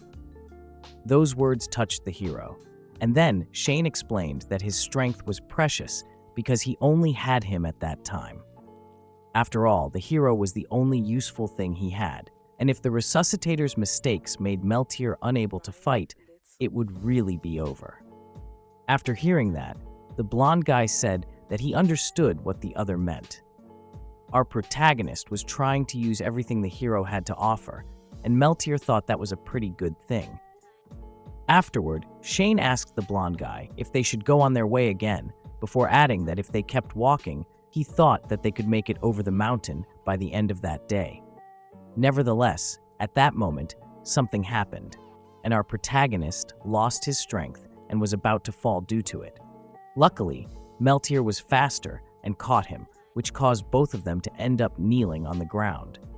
Right after, the blonde guy said that Shane didn't seem to have any strength left, even though they had only walked for a couple of hours. But our protagonist quickly tried to refute this, saying that they should keep going no matter how bad his fitness was. However, he was interrupted by Mesarthim, who explained that what had happened was definitely not about Shane's fitness, so they didn't have to worry about it. What had happened was a case of mana depletion. At first, our protagonist couldn't believe that mana was a thing too, but the sheep explained that to keep a hero summoned from resuscitation, mana was used up steadily. Mesarthim then opened the status window and showed them Shane's file. There, they found out that if the mana fell below 20% of the total, the resuscitator would fall into a state of exhaustion, and when the mana was completely depleted, the resuscitator would become immobilized, and the hero would fall into a state of inactivity. Even though Shane felt very dizzy, he managed to notice that his mana had fallen to 20% of the total, but he noticed something else. It looked like he had gained experience from the two shadows Meltier had killed. Sadly, at that moment, he didn't have any strength left in his body. Of course, our protagonist didn't miss the chance to complain, and he said that it was too much that his mana was all gone from only fighting two monsters. Nevertheless, Mesarthim said that there was not much Shane could do because he was a beginner resuscitator, and the mana depletion wasn't that bad since he had a 2-star hero. After all, if Meltier was a 5-star hero, the mana consumption would have been much worse. Obviously, Shane didn't like that. He simply found it unfair that the higher the tier of the hero, the faster the mana consumption. But the sheep quickly replied that it was a given that a stronger hero consumed more mana. Afterward, our protagonist thought that if that was the case, it was a relief that Meltier was just 2 stars. After all, if he was a 5-star, Shane might have been out after the first normal attack. Shortly after, the resuscitator asked the sheep how he could recover his mana, and Mesarthim replied that if he put his hero back in its inactive state, he would recover it naturally. The sheep then made our protagonist recall that when he had first met Meltier, the hero didn't respond to anything around him. That was the inactive state. Shane then realized that he had confused that with the hero being asleep. Mesarthim also explained that mana recovery was faster when he was sleeping. Moreover, if he lay next to Meltier in his inactive state and slept, that was the most effective way to recover his mana. In fact, that way, he would be fully recovered in 2 hours. Nevertheless, our protagonist didn't look happy after hearing that, and said that even though it was good that he could recover his mana by himself, that would be very problematic since they couldn't do the night watch. However, Mesarthim explained that since he normally didn't sleep, he could keep watch. Afterward, Shane asked the hero to take him to a nearby rock because he needed to rest a little. Once Shane got to the rock and started sleeping, Mesarthim gave him a blanket. Unfortunately, when he was trying to sleep while leaning on the rock, our protagonist thought that sleeping on a rock was cold. But at that moment, his thoughts were interrupted by the hero, who hugged Shane while telling him that he could lean on him because that way it would be more comfortable and warm.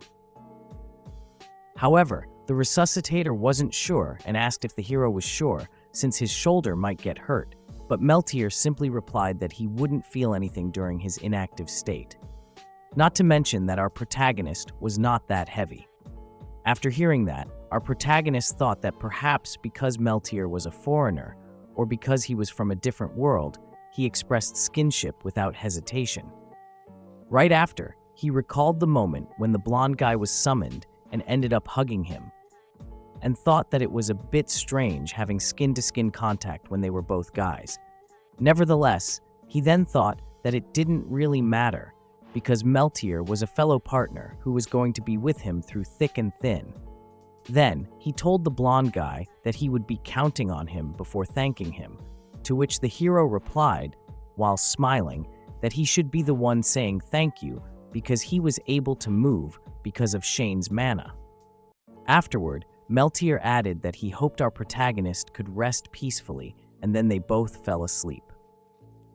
Sometime later, Mesarthim covered Shane with a blanket, and right after, he went looking for some firewood since he wanted to make a campfire, but he was interrupted by Meltier, who told him that he could see what the sheep was trying to do before explaining that trying to start a fire with fresh branches wouldn't work very well. Nevertheless, what surprised Mesarthim was the fact that the hero was moving around since he was supposed to be in an inactive state, but Meltier explained that Shane hadn't ordered him to be in the inactive state, plus he also had some thinking to do. That made the sheep happy, because despite the blonde guy not having memories, he wasn't lacking in experience. As for the hero, he was glad he could be of help.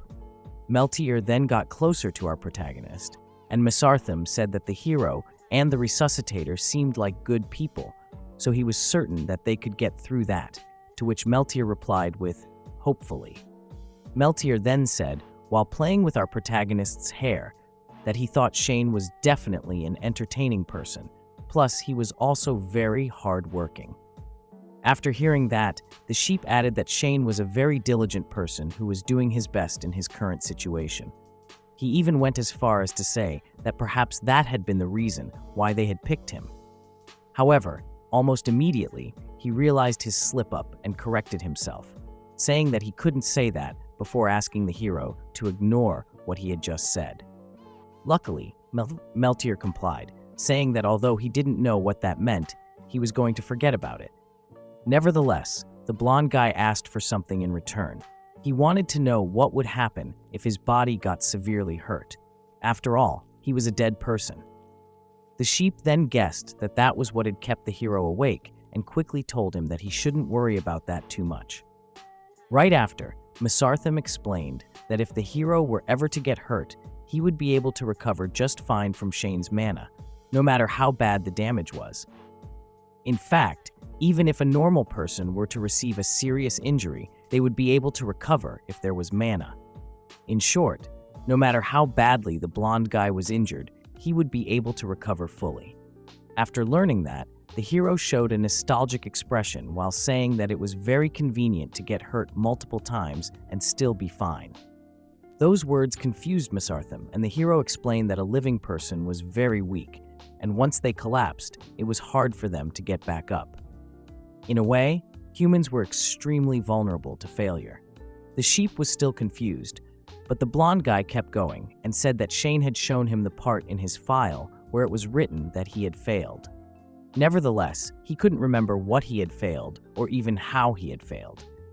Therefore, if he could get back up, no matter how many times he was injured or destroyed, even if he failed as he had done in his past, he had a feeling he could make up for it.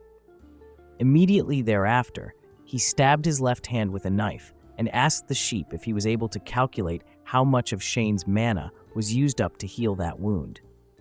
Of course, that astonished Mesarthim, but he managed to quickly regain his composure and replied that healing that wound would consume about 10% of our protagonist's mana before asking if he was okay.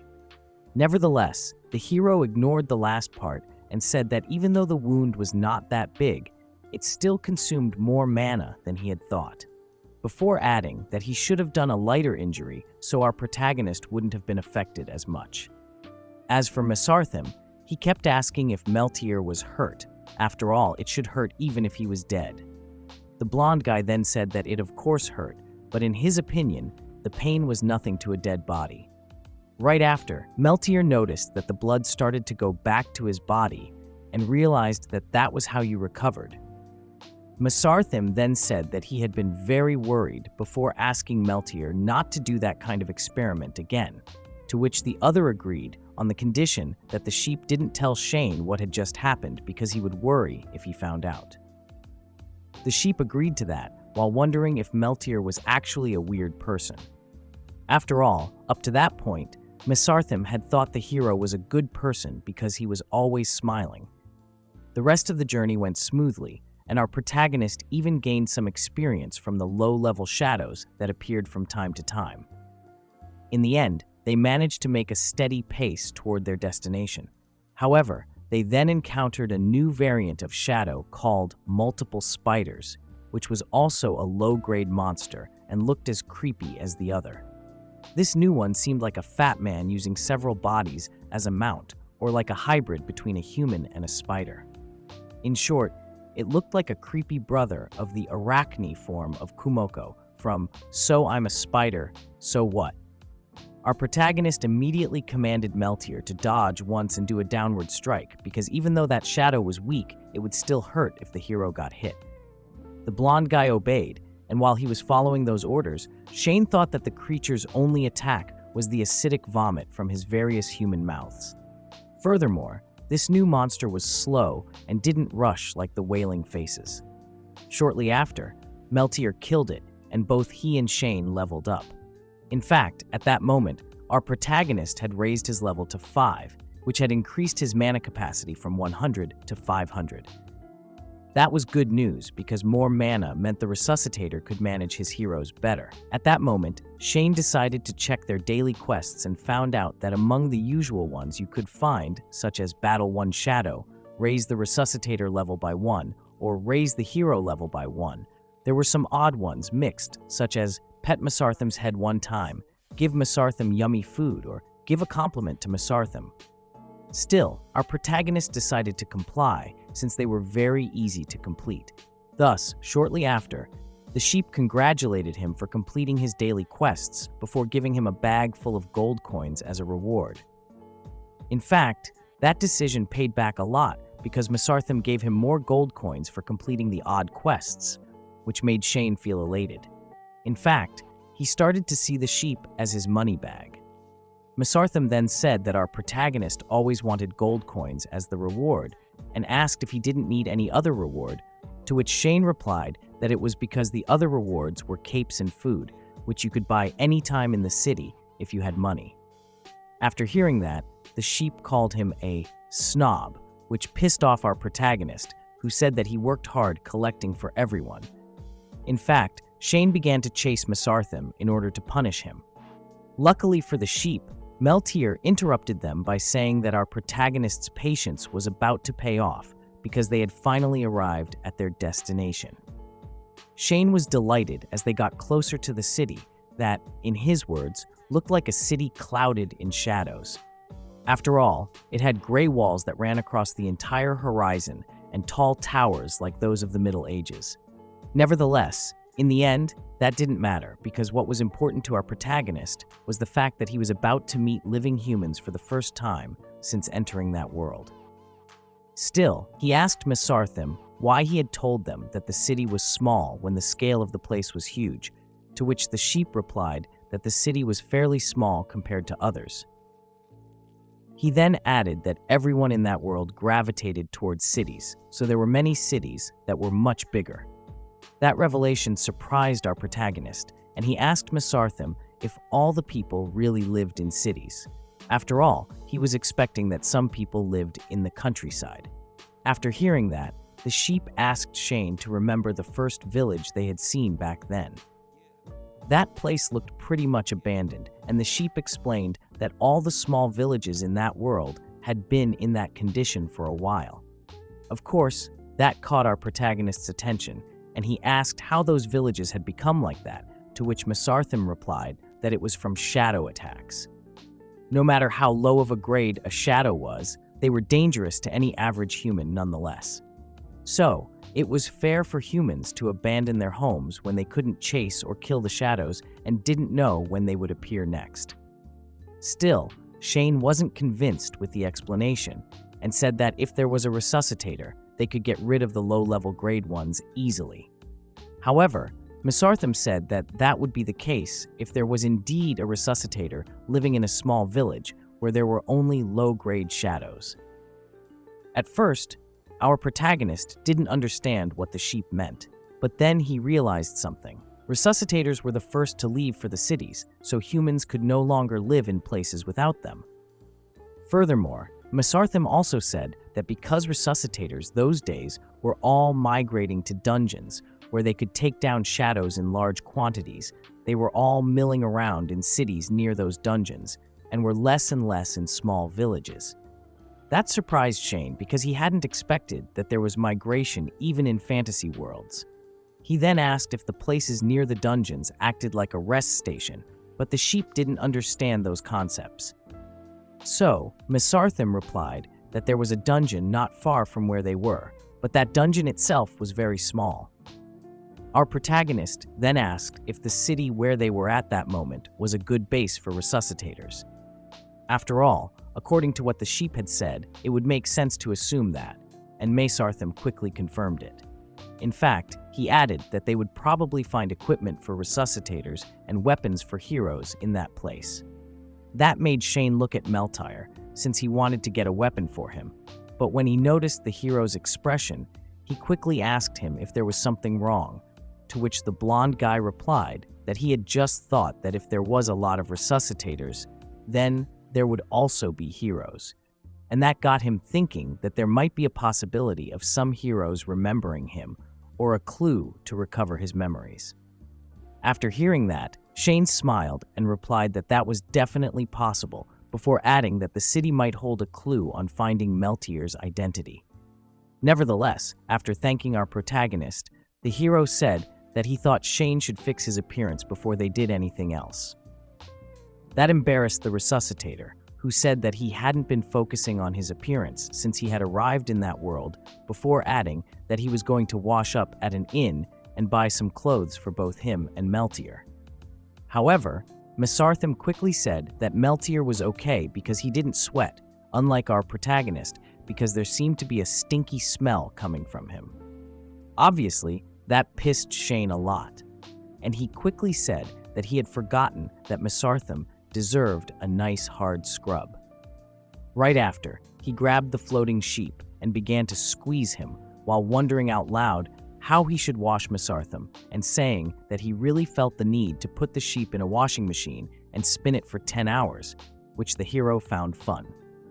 As for Mesarthim, he said that despite not knowing what a washing machine was, after hearing what Shane had said, he couldn't help but feel dizzy. In fact, he couldn't even see straight at that moment. Shortly after, they entered the city, and Shane said that it looked like an average city in a fantasy world before saying that some of the people he saw at that moment were probably resuscitators and heroes. Afterward, he reminded the others that the plan was to share their info with resuscitators and find Meltier's memories, but before that, they had to go shopping. Sometime later, Shane was holding various bags while saying that they had gotten everything they needed and they hadn't even spent 1/10 of the money from the daily quests, which confirmed to him that it had been a great idea to get coins as rewards. Mesarthim tried to say something after hearing that, but our protagonist cut him off, saying that he should be quiet to avoid rumors about a talking sheep spreading. After all, they had previously agreed that the sheep would pretend to be a doll while they were in the city. At that moment, Meltier interrupted them and said that if Shane had picked the other rewards offered, he would have had an easier time journeying through the wilderness, not to mention that he wouldn't have needed to sleep right next to the hero every night. The last part made our protagonist blush, and he quickly changed the subject, saying that they should go look for a weapon for the blonde guy. Shortly after, they were at a weapons shop and were discussing if 300 gold coins were too much for a sword, even considering that it had been directly made from dungeon metals. In fact, Shane was having a headache after realizing that all the weapons were very expensive. Right after, Meltier smiled and grabbed a graphite shovel while saying that it was the most inexpensive item. In fact, the shovel was less than half the price of everything else. Nevertheless, Shane wasn't convinced and said that there should be a reason why it was so cheap before realizing that the hero was talking about another shovel. Immediately thereafter, our protagonist said that he would feel bad for giving a sword user another shovel, even though the new one was better than the worn-out shovel they had been using up to that moment. In that instant, Shane noticed that a lot of people were moving toward a certain place as if trying to see something, and he wondered if there was some sort of celebration. Right after, a man appeared and told them that if they walked that slow, they wouldn't be able to get good seats, before adding that the shovel they had grabbed hadn't been sold for months, so he was willing to sell it to them for just 5 coins. Obviously, both Shane and Meltier were happy after hearing that. But the hero didn't forget to ask what was happening to make everyone so excited, to which the man replied that that day was the day the Belladonna Union was visiting. Right after, Mesarthim explained that a union was a group of resuscitators whose purpose was to attack dungeons together and for their own interests. Shane then said that the concept of unions was like the guilds or clans you found in games. Furthermore, our protagonist guessed that they should be popular because it seemed that everyone was going to see them. In fact, they couldn't see well because of the huge crowd. Nevertheless, they managed to notice that the horses used in the parade were well trained, not to mention that the carriage was also well built and practical. Nevertheless, Shane quickly noticed something odd. There were several men carrying coffins on their backs while following the carriage, which made Shane ask why there were so many coffins. He managed to count at least 100, not to mention that the color and the material were all different. It was then that something else caught the resuscitator's attention. There was a glass coffin that allowed you to see the person in it. Not to mention that the outfit the woman inside was wearing was glamorous. Our protagonist even wondered out loud if the parade was a funeral for a noble lady. Of course, he quickly dismissed that idea since all the people were loud and happy, which went against the mood you expected at a funeral, and this seemed more like a festival instead. At that moment, Meltier told Shane that what they were seeing was probably not a funeral, not to mention that it wasn't a corpse in the coffin in the first place. That confused our protagonist, who thought, what else could it be if it was not a corpse? The blonde guy then asked Shane if he had forgotten that they were seeing a parade of the Resuscitators Union. At first, Shane doesn't understand what Meltier says, but shortly after, our protagonist finally realizes the implications of those words, especially when he hears some comments from the crowd. The people were discussing things like how the fact that they were using a crystal coffin meant that the hero inside was at least a general during his lifetime. When would commoners like them be able to have a rare hero? Or how even after spending 100 soul stones, you might end up wasting your money since 80% of the summoned soldiers were ordinary, not even enough for a tenth of a man. In short, inside those coffins were the inactive heroes, which made sense since the heroes walking on their own would consume a lot of the resuscitators' mana. That was why it was a good idea to let the heroes turn into an inactive state and then hire someone to carry them. However, that didn't explain why they had to put them in a coffin. After all, there should be a more humane method. Sure, after entering the inactive state, the hero was unable to sense the outside world, so lying in a coffin would not feel too unpleasant, but it still looked odd. Of course, Shane didn't miss the fact that the coffin's material also revealed the rank of the hero, which led our protagonist to think that the hunting group was trying to show to the public that they had many high-level heroes by parading them. After all, the eyes of those watching the parade were filled with envy and awe, and no one seemed to care about why those good heroes had to be put in coffins. At that moment, Shane's thoughts were interrupted by something very creepy. He noticed that one of the heroes had suddenly opened his eyes. That shocked him, especially because almost immediately the hero closed his eyes, which made our protagonist wonder if his eyes had played a trick on him. Still, for a second, he felt like the heroes were staring at him. He was sure that they hadn't opened their eyes, yet he felt the stares being fixated on him. Right after, Meltier pulled Shane out of his reverie by asking him if he was afraid and why he had suddenly grabbed his arm. That made him react and release the hero before saying, while caressing Mesarthim, that it was great to think that they didn't have to put the blonde guy in a casket. After hearing that, the hero smiled and replied that he actually didn't mind it, before adding that if that had been the case, Shane would have to suffer when carrying him since his body was too weak. Obviously, our protagonist didn't like the teasing and quickly replied that he was not all that weak, not to mention that it was not a question of weakness. After all, there was no way he could carry a big guy like Meltier around. The coffin alone was already heavy enough. The hero then said that he felt that way as well, before adding that fortunately, he wouldn't be a burden to the resuscitator. Then Shane thought that the fact that the blonde guy was a 2-star hero had ended up being a blessing, no matter which way you looked at it. At that moment, they both could hear a man disguised as a harlequin who was informing the crowd, while handing flyers to them, that the Belladonna hunt was looking for resuscitators to assist in clearing out the shadow monsters that had fled to the outskirts of the dungeon. Interested parties should submit an application form at the north gate of the city by 6 p.m. that night.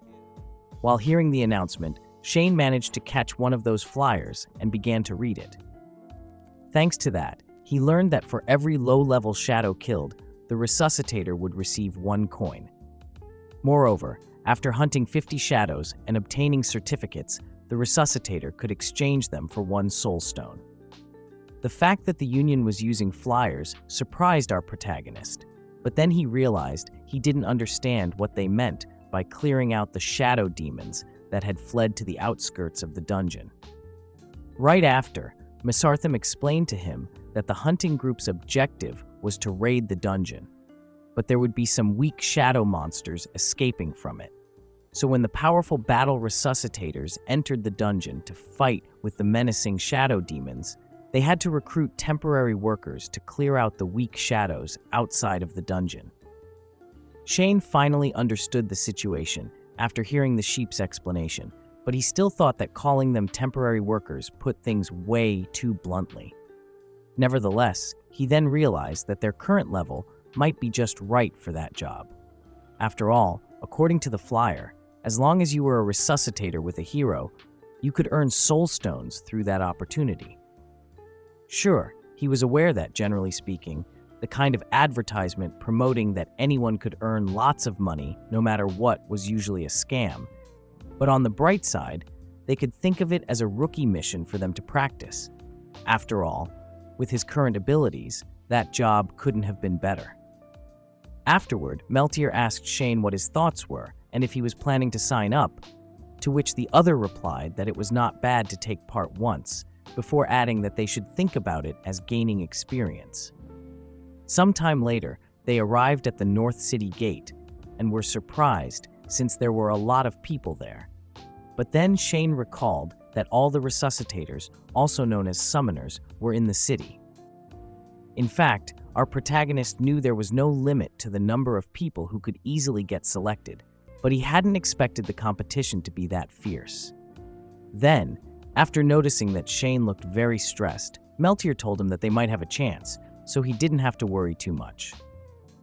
Nevertheless, at that moment, our protagonist barely paid attention to what the other had said because he was very busy looking around, trying to find some heroes. After all, with so many resuscitators arriving, there should be many heroes as well. Nevertheless, Shane also noticed something else. No hero used a shovel as a weapon like Meltier. In fact, everyone was equipped with decent gear. That made our protagonist feel sad because, since his level was too low, he didn't have the conditions to equip his hero as the others did, which would make the blonde guy look poor. Luckily, except for the shovel in his hand, Meltier looked much more powerful than the other heroes that were around, which was a good thing. That made him recall that some people in the crowd had previously said that most of the summoned heroes were soldiers with little to no status, which meant that most of the heroes there were very weak, 1- or 2-star heroes.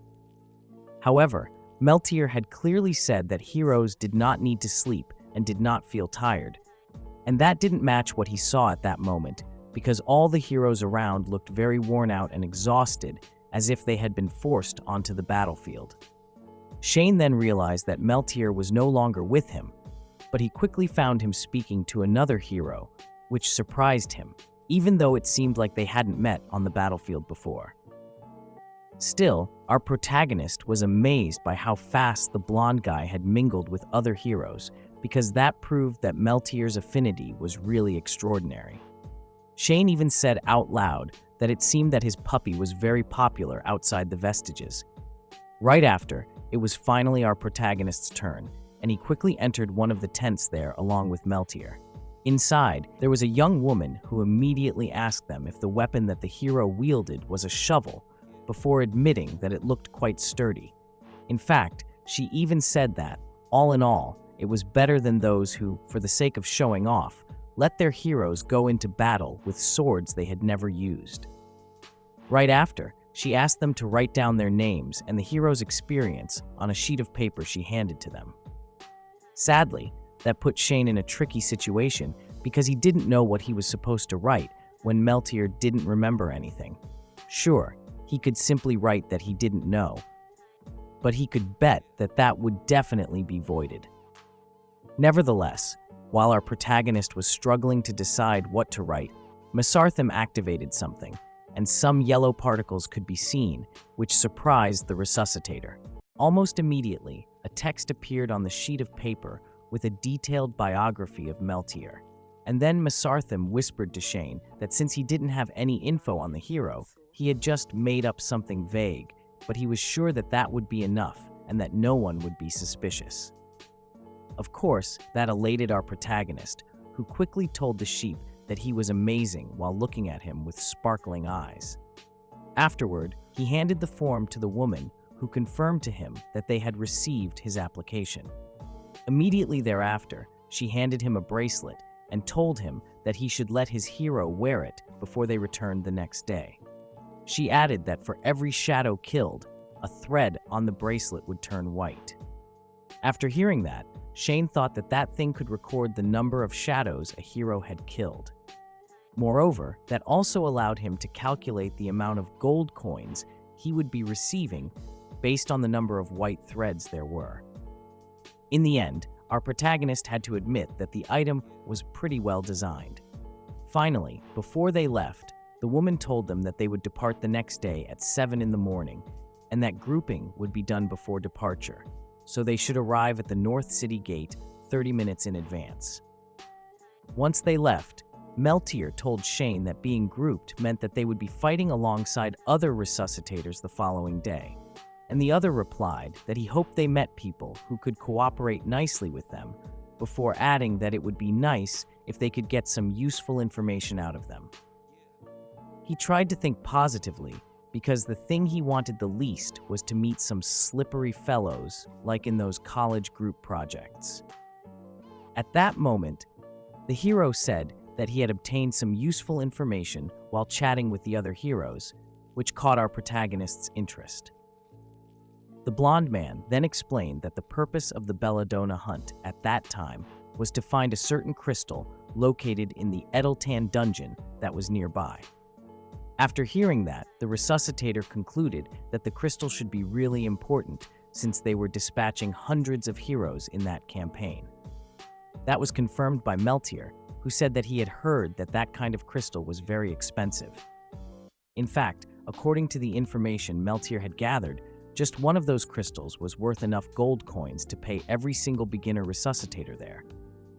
Furthermore, there were many treasures besides crystals in the dungeons.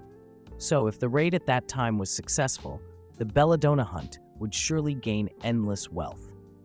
Of course, that also meant that the raid was sure to be very dangerous. Those words worried Shane a little, but after a few seconds he said that opportunities came with great dangers, to which the hero quickly agreed before adding that, on the bright side, the heroes and resuscitators had been maintaining the peace of that world, which meant that with them there, at least the cities wouldn't be destroyed and the world wouldn't end.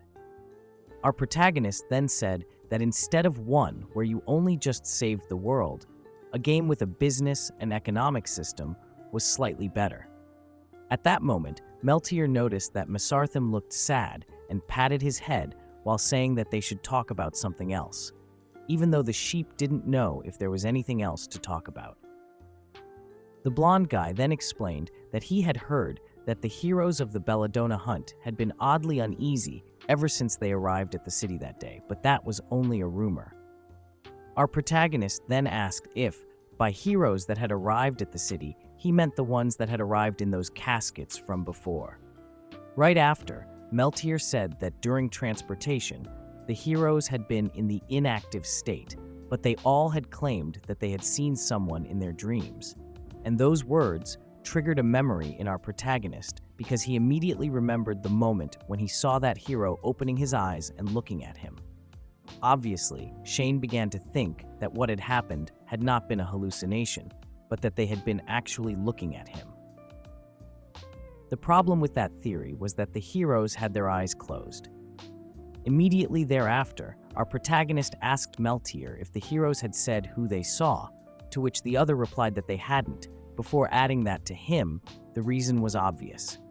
The crystal in the dungeon had caused them to have hallucinations. Afterward, the blonde guy explained that it was said that that type of crystal interfered with the hero's mental state. So they mistook that they had had a dream the moment they woke up. That piqued Shane's curiosity, and he asked if the heroes had dreams, thinking that he had gotten nervous for nothing.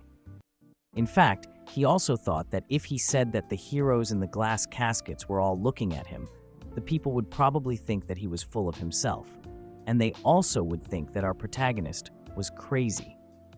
Right after, he told Meltier that if the hero were to enter his inactive state, he could probably dream too, to which the other replied by laughing while saying that if that happened, he would definitely tell him what he dreamt of, before adding that he hoped it wasn't a nightmare. At that moment, Mesarthim told Meltier that he shouldn't worry because with the sheep by his side, he would definitely not have any nightmares. After hearing that, our protagonist laughed and asked the sheep if he had that kind of function, before adding that he didn't know that Mesarthim was a chubby little dream catcher. Mesarthim didn't like that comment and replied that sheep were supposed to help with sleep.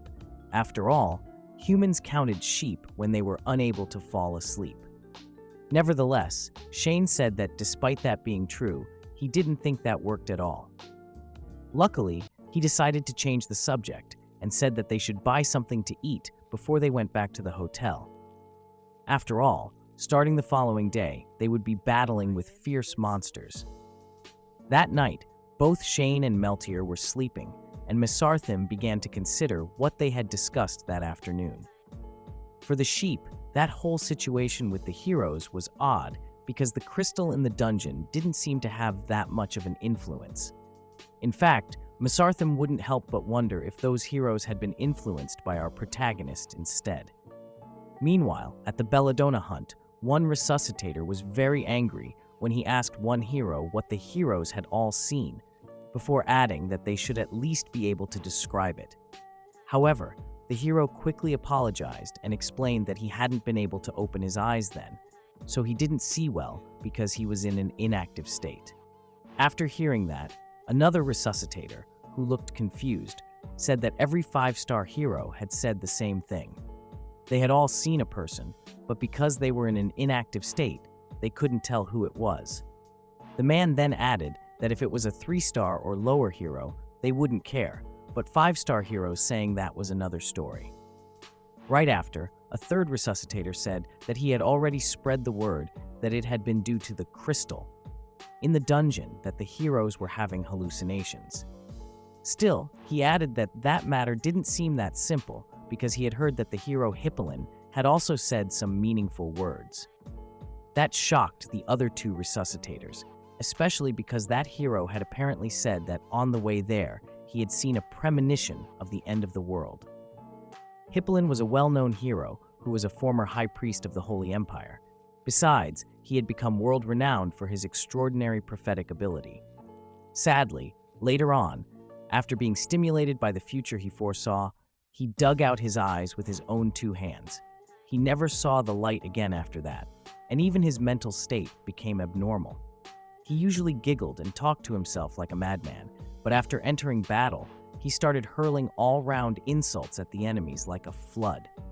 Still, monsters became distracted and started losing ground after his various verbal attacks, so Hippolyn had always been popular on the battlefield.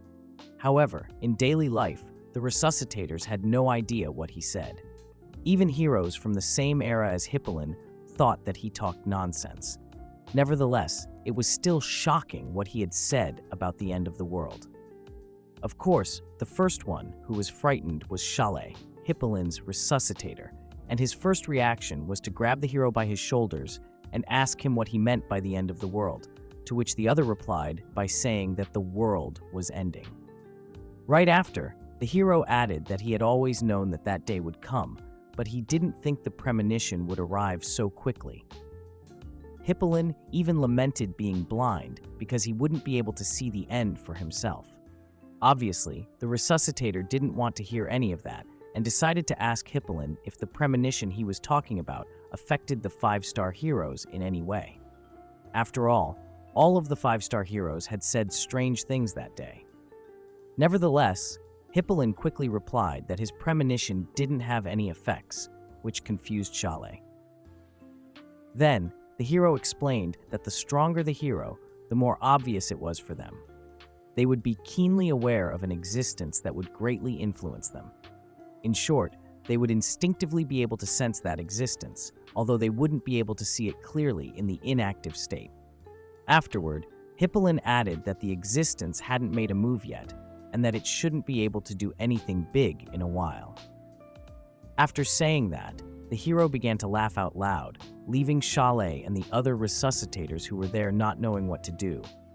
At that moment, Chalet felt like he would get a headache, but he still kept his composure and since he still couldn't understand a thing, he decided to change his approach and asked Hippolyn to reply with a simple yes or no to the questions he was about to ask. Immediately thereafter, Chalet asked Hippolyn if the existence would bring harm to their hunting group, to which the other replied that, for the time being, it would bring no harm. However, the hero also added that it was hard to say if that would remain the same in the future. After saying those words, Hippolyn suddenly bit his own wrist, which astonished the others. In fact, Chalet, who looked disturbed, complained to Hippolyn because he was wasting his mana, and then he demanded him to not do it again. Otherwise, he would sew up his mouth. Nevertheless, that threat didn't have any effect on the hero, who simply asked the resuscitator how he would defeat shadow demons if he sewed his mouth. After all, Hippolyn would be useless without being able to open his mouth. The hero then added that, even though others might not have noticed, in his prophetic dream he saw that an extremely powerful scumbag had been summoned, a real scumbag. In fact, when he saw them, he wanted to bombard them with insults, but Hippolyn also thought that that would be a waste of his breath. Unfortunately, the hero couldn't remember who that person was, but he thought that he probably knew them. It was then that Hippolyn finally showed some concern before wondering out loud how that could happen. After all, he had thought that even if he were to go insane, his memories would still be intact. Nevertheless, at that moment, his mind was a mess, as if someone had tampered with his memories. In fact, he was feeling his head hurt, and thus he decided to go take a nap. Right after, the hero fell to the ground since he had entered the inactive state. Afterward, Ruger, the leader of the Belladonna hunt, said that it seemed that the matter of that existence was not a big issue at that moment, before ordering the other resuscitators to tell their heroes not to think much of it. He even reminded them to add the fact that that was Hippolyn's prophecy, so the other heroes believed it.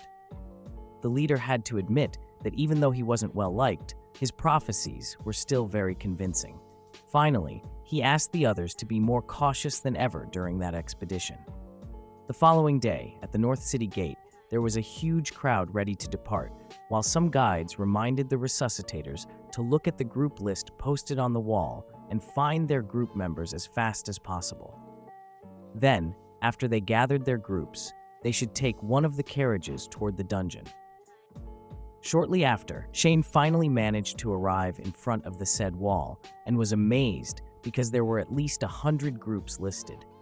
He then quickly did the math, and assuming every group had 5 to 6 people, he determined that there should be hundreds of people with just the resuscitators alone. Our protagonist even felt sorry for the poor soul who had written all those names.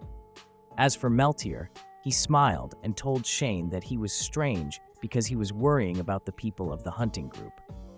At that moment, Mesarthim informed both that they were in Group 72 before signaling the carriage that had been assigned to them. Once they arrived at the carriage, they were received by various men who quickly asked them if they were also part of Group 72, which Shane confirmed while feeling embarrassed.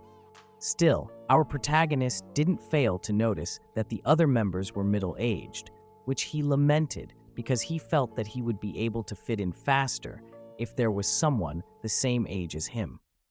However, on the bright side, Shane thought that the others should have a lot of experience.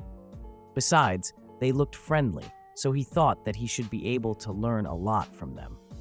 It was then that something caught his attention, and he wondered why their heroes looked so lifeless. Our protagonist was aware that heroes couldn't feel exhaustion, so he didn't think they were tired. Moreover, they didn't seem interested in anything around them, so Shane wondered if that was perhaps due to their personalities. Afterward, the youngest of those middle-aged men asked our protagonist how old he was because he looked very young. In fact, the other even asked Shane why he had joined the expedition and if he had joined an expedition before.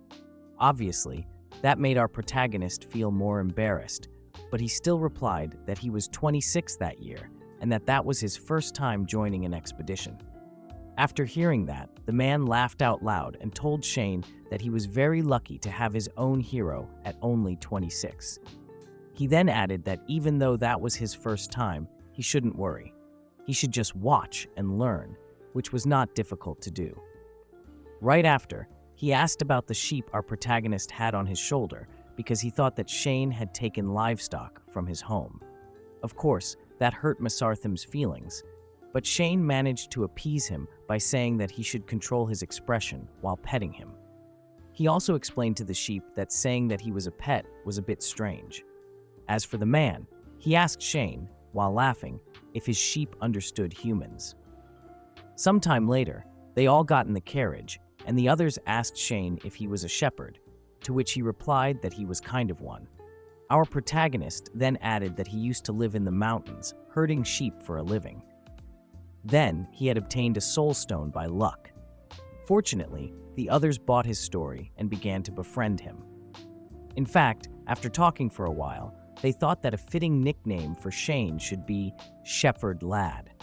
Afterward, they told him that in the following week, they would be subjugating shadow demons together, which meant that our protagonist would have to work harder. Still, they also told him that despite not being familiar with the job, he wouldn't have anything to worry about once he got the hang of it. Right after, Shane asked the others what skills their heroes used during battle, before adding that when his hero Meltier used his skill, he could create a shockwave that would stun nearby enemies. After hearing that, one of the resuscitators told him that he was very curious, before adding that joining an event like that for the first time was bound to feel fresh. Luckily, he didn't forget the question and replied that since they weren't the ones doing the fighting, asking about that was not of much use. Then, he pointed out that Meltier, who was also in the carriage talking to other people, seemed to enjoy chatting. Right after, another resuscitator said that perhaps Meltier hadn't been summoned for a long time, and Shane replied that his hero had a nice character. After all, he was always wearing a smile and was very talkative. In fact, by the looks of it, the other heroes didn't talk much. However, there was an explanation for that behavior. Those heroes had been fighting for many years, and over time, the heroes usually became more and more silent. Those words confused Shane, and he wondered what the meaning of the heroes becoming silent over time was. Half a day later, they finally arrived at the dungeon, and some of them complained because they had been told that it was close to the city. Shortly after, some of the resuscitators began to wonder if that place was really a dungeon because there was nothing around. Then, another person explained that, in fact, that place was a wasteland far away from the dungeon, before adding that unless you were the head magician of the Belladonna Guild, you couldn't enter the dungeon, which was the reason why they had gotten off there. A while later, they saw a huge tower in the middle of the desert, and they recognized it as the dungeon they were looking for. The dungeon was a huge temple whose clean appearance seemed quite scary. A large gate decorated with gold and gems worked as the entrance of the place. And while they were looking at it, Shane wondered if there were really shadow demons in that place. Our protagonist then noticed that within Belladonna's Resuscitator Guild, even resuscitators were armed. It was then that Shane began to wonder if only the Union's resuscitators could enter the dungeon. Sometime later, the coffins and the carriers had been lined up in front of the temple, while some said that they didn't think they would ever feel that strange stare like last time, to which other resuscitators replied that, unlike the previous time, the heroes were currently blindfolded. Apparently, they had been blindfolded to block the power of the gem so that it didn't trigger those hallucinations again. It was then that our protagonist noticed something. The people carrying the coffins were also entering the dungeon. In fact, after hearing that, Meltier said that it seemed that the people who carried the coffins weren't just simple humans. The blonde guy even went as far as to say that although those guys were not as strong as those sleeping in the coffins, they were also heroes. That surprised Shane, especially because he found it hard to believe that some heroes were being forced to carry those inside the coffin. However, Meltier explained that he didn't think it was all about just carrying the coffin. It was just that the power of those heroes was weak during their lifetime. Still, he had heard that many of them had a lot of combat experience. As a matter of fact, they seemed to fight when the situation was not serious enough for the coffin's heroes to come out, and that info made our protagonist assume that those heroes were most likely 1 or 2 star. Afterward, the blonde guy asked Shane if he would make him carry a coffin if the resuscitator met a better hero. After all, there was some logic in that approach. Carrying a coffin in which a hero stronger than you slept, fighting against weaker enemies, and getting out at the decisive moment. Still, our protagonist didn't like that idea and asked Meltier to stop saying things like that. However, the hero insisted, while smiling, that that could be a good way to live. At least it was better than being permanently deactivated in exchange for a new hero. Of course, the blonde guy was aware that it was kind of ironic to talk about life in a dead body. After hearing that, Shane quickly told the hero that he wouldn't deactivate him, so he shouldn't have to worry about it. After all, he was his first hero, so there was no way he could go that far. He was not a heartless person.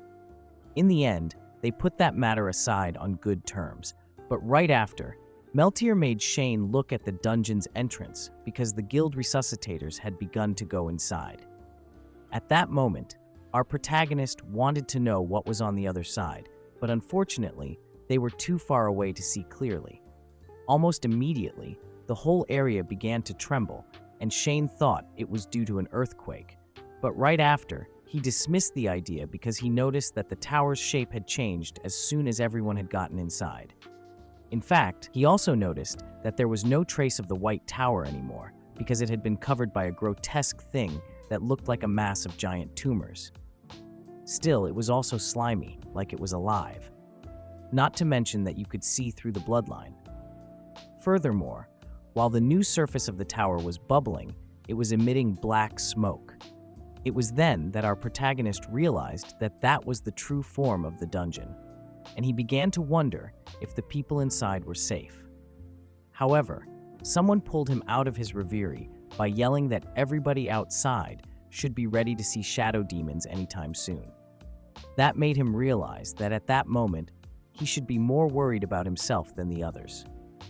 Immediately thereafter, various shadow demons began to emerge from the surface of the tower, and Shane couldn't help but think that even if some were the ones he was already familiar with, it was still disgusting to see them come out like that.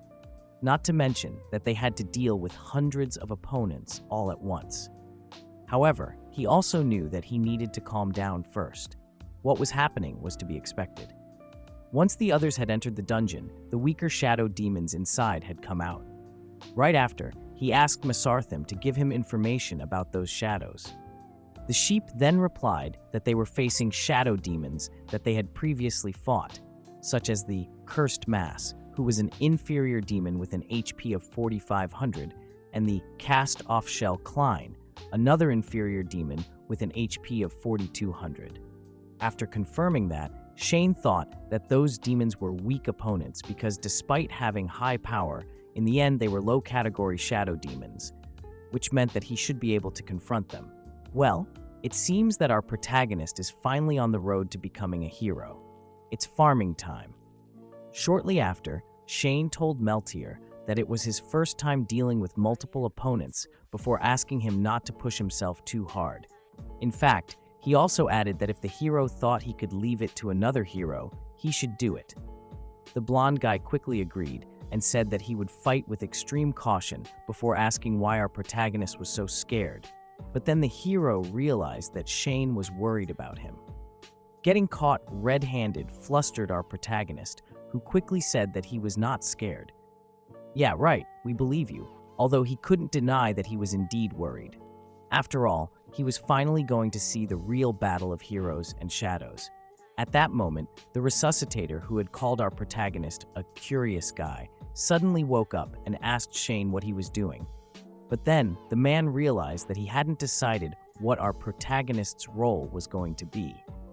Right after, he asked him how many nights had passed since he last slept, before adding that he could either watch the battle or go to bed later. That shocked Shane because he just couldn't believe that the other resuscitators were sleeping while their heroes were fighting. It was then that he noticed something strange and began to wonder what was going on. Not all the resuscitators were sleeping. Others were drinking, reading, and chatting without paying attention to the battlefield at all. Well, that's the definition of being carried by others. Still, Shane couldn't accept that. He couldn't accept that the resuscitators were behaving like that just because the heroes were fighting the shadow demons and were not looking at them. That was simply too much. The man then told Shane that he knew our protagonist was worried about the heroes before explaining that anything they did at that moment would not help them. In fact, it only made them frantic if they encouraged them. Still, Shane couldn't accept that explanation and said that if they didn't like the spirit, they could at least give an order. Nevertheless, the man refuted our protagonist, saying that it was useless to be with the heroes just giving orders. After all, they had made war a career from life to death, so they could fight well enough without the resuscitators disturbing them. Shane couldn't find the right words to say at that moment, and the man simply went back to sleep while telling our protagonist that he should go to sleep in order to avoid running out of mana, since when the resuscitators slept, they could be filled with mana faster. Then, the man added that if Shane thought that the other resuscitators needed protection, he could make his hero a bodyguard for the night. As for the other topics, they could think about them later. Shane didn't like what he heard, and he didn't want to agree with the man, but he had to admit that, logically, he was right. After all, what they were doing was the equivalent of the autoplay mode in a mobile game. The player simply had to lie low and let the character walk alone and get experience and coins. The only thing you had to do as a player was to keep charging your smartphone. After all, the resuscitator couldn't even touch the shadow demons. Our protagonist was aware that it sounded ridiculous to have to take care of much stronger heroes who had fought shadow demons before. As a matter of fact, he even was beginning to believe that the method the other resuscitators were using was more efficient. Still, he couldn't stop thinking that going to sleep in the middle of a battle was simply outrageous, even though he also considered the possibility of him being the only one thinking that way. At that moment, the man, who was still awake, guessed what Shane was thinking and told him that everyone had doubts like that at the beginning. He then added that if our protagonist still felt uncomfortable, he should take a night guard to view the situation more.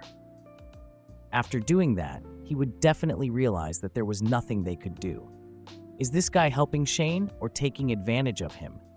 I just can't make up my mind about it. After hearing that, Shane finally agreed and said that he would watch over the night first before asking how long he could watch for, to which the man replied that about 2 hours because the shadow demon's attack stopped every 2 hours. During that time, he could watch over the other resuscitators and take care of his hero. Right after, the man went to sleep again while telling Shane that they should wake them up immediately if something unexpected happened. Shortly after, all the resuscitators were sleeping, and our protagonist couldn't help but notice that when all of them were sleeping in those sleeping bags, they looked similar to those heroes in the coffins. It was as if the position of the resuscitator and the hero were reversed after entering the battle. At that moment, Shane thought that the heroes didn't care if their resuscitators slept or not, or perhaps they simply didn't want to think about it. Our protagonist then tried to figure out why the other heroes looked so down, and thought that for the heroes, after being resurrected, it was either fight or sleep. So, in a sense, there were no reasons for them to be motivated to do it. In the end, it was as if that side was the world of the dead, while the other side was a world of living people. Obviously, that led him to a weird conclusion, that that world was indeed a very strange one, because the dead protected the living, while the living slept for the dead. And of course, even after making those considerations, he still thought that it made no sense, because in that world, the limit between life and death was not clear. Afterward, Mesarthim asked Shane why he was suddenly afraid of the dungeon and the shadows, and if there was something new he had seen for the first time that was causing him to have that fear, to which our protagonist replied that he was not afraid because the heroes were fighting instead of him. The sheep then told the resuscitator that he didn't need to worry about the heroes because they were very stable. Mesarthim then guessed that Shane wanted to know if Meltier would be able to survive the next few hours, and he told our protagonist that the hero would be able to do it as long as he was not hurt and out of energy. Nevertheless, those words didn't calm Shane, who quickly asked what he should do if Meltier was injured, which reminded the sheep that he hadn't told our protagonist what to do in that scenario. Right after, Mesarthim explained that if the hero was wounded, he would use the resuscitator's mana to recover his wounds. For example, if the hero got hurt around his wrist, it would take about 10 mema apiece. Shane then said that he felt relieved after hearing that, before asking the sheep why he hadn't told them about that from the beginning, to which the other replied by simply saying that he had forgotten to let them know. Immediately thereafter, the sheep added that since, at that moment, Meltier was fighting flawlessly, it would be very hard for him to get hurt, so our protagonist should not worry about it. The sheep even opened the status window to check the resuscitator's profile in order to show him how little mana Meltier was using. Once Shane confirmed that, he guessed that the hero was only using his skill from time to time, which meant that the blonde guy was following what our protagonist had told him. The resuscitator also noticed that when fighting against the shadow demons, the skill attacks of the heroes could be identified because they glowed like a group that illuminated the darkness. Still, all of that made him feel frustrated because there was nothing he could do to help. At that moment, Mesarthim told him that he shouldn't be too discouraged because he couldn't help Meltier. After all, our protagonist was still a newbie, so it was natural that he couldn't help. After hearing that, Shane teased the sheep by saying that he had asked him from the beginning to lead and rule the hero. However, those words triggered something in Shane's mind, and he began to wonder if there was really nothing he could do. Shortly after, he said that since he was a newbie, he would do what a newbie could do, which was research. That confused Mesarthim, who asked our protagonist what he meant by that. Then, Shane explained that there were many shadow demons that he had never seen among the ones Meltier was fighting against. So if they could see their attack patterns and weaknesses, they might get some information to help the hero. Of course, he was aware that Meltier, who was the one fighting those creatures directly, knew what was best. But there were also things from the side that could only be known from a third person's point of view. Besides, Shane also wanted to know more about the other heroes in their group, such as time to unlock skills, estimated damage, and the effects of their attacks. After all, perhaps by knowing that, they could create a better strategy. Right after, he asked Mesarthim if it was possible to get information about other heroes, or at least keep data about them, to which the sheep replied that it would be difficult to get complete information about other heroes, but he would try to note the things they could confirm during the battle. After hearing that, our protagonist thought that thanks to the information in the Shadow Demons Index in the system, it was easy to know the features of those monsters. Moreover, he already knew the abilities of the other heroes to a certain extent from chatting with the people in the carriage. Still, it was not easy to really understand the patterns of enemies or friends. However, he decided to check and note everything. However, a while later, Shane realized that it was very difficult to guess the damage accurately. Luckily, that didn't prevent him from noticing that every time the red-haired hero used his long-range skill, the monsters were dead in one shot, except in his last attack, because the Shadow Demon withstood 2 shots before dying.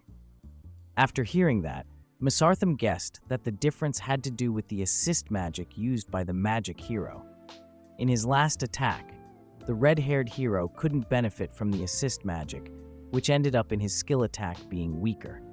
Shane then asked what the real role of assist magic was, since it looked like that magic could help the hero deal more damage to the enemy. Nevertheless, our protagonist was not sure if that magic worked by reducing the opponent's defense or by increasing the strength of the hero's attack. To buff or to debuff, that is the question. Mesarthim looked confused after hearing that and asked Shane if they weren't both the same in the end. Oh boy, we have a normie here. Of course, that was almost blasphemy for a gamer such as our protagonist, and he quickly replied that they were very different. Shane then explained that reducing your opponent's defense might be more profitable in a battle where your defense was big enough. Nevertheless, that strategy was not efficient in battles like the one they were fighting. After all, when the debuff target was off, the debuff effect would be lost. On the other hand, the weakness of the method of increasing attack power was that the hero couldn't fight efficiently against enemies that had high defense. Unfortunately, even after hearing the explanation, the sheep couldn't get the gist of it and said that everything sounded very hard to understand. Shane got very angry after hearing those words and reminded Mesarthim that he had been the one who had made the system, so he should at least know that much. At that moment, the sheep almost revealed something he shouldn't, but in the end, he managed to bite his tongue and simply said that our protagonist was overthinking things. Afterward, the resuscitator said that no matter how deeply he thought about that, that would never be enough. After all, in the long term, that was about his life too. Mesarthim then began to cry and said that he thought that a magic assist was most likely to improve the power of attacks before opening the system to show a summary of all the actions the heroes had done during that battle. That pleased Shane a lot, because that summary went from the time of issuing skills to the sequence of skill use.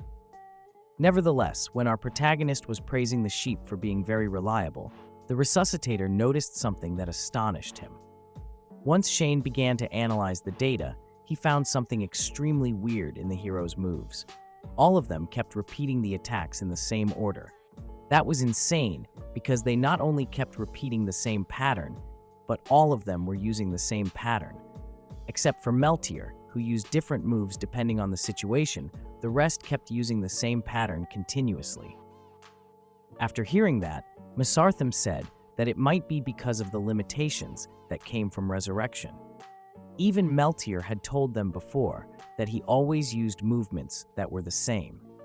In the end, resurrection could only bring back the ultimate abilities of the hero, so their inefficient movements were not carried up. So, if the resuscitator gave the hero a command, the hero could fight with different movement patterns. But if the resuscitator didn't give them commands, the heroes would always fight with the same pattern. Nevertheless, our protagonist didn't buy that explanation. He could accept that the hero movements were limited, but he couldn't accept that their movement pattern was also limited. After all, regardless of resurrection limitations, it was insane to think that they would continue to fight with the same pattern similar to a machine. Furthermore, the way Meltier fought varied, whether at that moment or in the past. However, the sheep had an explanation for Meltier's behavior. The blonde guy was with Shane almost all the time, hearing things like fight carefully, try to do this, try to do that, etc. And those things acted like commands, so Meltier ended up fighting while taking into account those suggestions. That surprised Shane because that implied that he was somehow managing Meltier. Not to mention that that also implied that the resuscitators could affect the way the heroes fought, which was a huge deal. In fact, after hearing that, our protagonist asked Meltier if the heroes knew about that and why the resuscitators insisted on sleeping despite having that kind of power in their hands.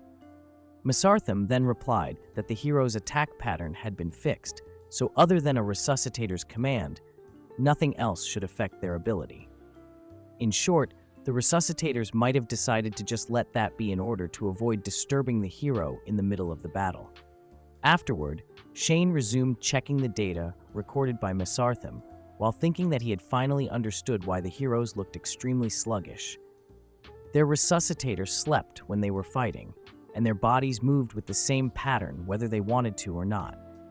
Even he had to admit that if he was in their shoes, he wouldn't want to think or feel anything. By the way, that also explained something that the man who had told Shane to take the night guard had told our protagonist previously about how the heroes from time to time tended to get silent. In short, they behaved like zombies that were created just for fighting. It was at that point that Shane had to force himself to dismiss those conclusions and focus only on the skill analysis, assuming that the heroes were just in automatic fighting mode. He then began to analyze the moves of the wizard hero. His pattern was normal attack 3x, fireball magic 1x, normal attack 2x, and assist magic 1x. Moreover, his most powerful skill was the assist magic, which was used approximately every 12 seconds. Mesarthim then complemented the info by saying that every time the magic assist skill was used, the duration was about 6 seconds and dealt a lot of damage. The next one was the red-haired hero. He seemed to deal a lot of damage with his AoE, or area of effect skills. Unfortunately, the time to use the AoE skill was not in sync with the assist magic, which made the combo less effective. Assist magic was cast every 12 seconds, while the AoE skill was cast every 10 seconds. Obviously, the first thing Shane said after reaching that point in his analysis was that if only they had the same skill cycle, they could sync the AoE skill with the assist magic. Moreover, the adjustments didn't need to be that big. In fact, if only the red-haired hero's cycle could be paused for 2 seconds, it would be more efficient. At that moment, our protagonist thought of something and immediately tried to communicate with Meltier via telepathy. Luckily, he managed to do it while thinking that he had not realized it before when they were fighting alone. But it was very convenient that there was telepathy with the hero, even if they were fighting on a huge scale. Right after, he told Meltier that he would send him the info about the fight that he and Mesarthim had gathered up to that moment to see if that was useful to the hero. Our protagonist then explained that according to the results of his investigation, if the red hero's cycle was paused for 2 seconds, he could use the wizard's skill more efficiently. He then asked Meltier if he could stop the red-haired hero's cycle, and the other replied that he would try to. Shortly after, he got closer to that hero and bumped into him by mistake. Immediately thereafter, he apologized to the red-haired hero, making some weird excuses such as his legs being too long, which of course confused the other. Luckily, they resumed fighting, and eventually, 2 hours passed. During that period, the number of shadow demons the heroes were fighting began to decrease, and Shane found it surprising that they weren't respawning.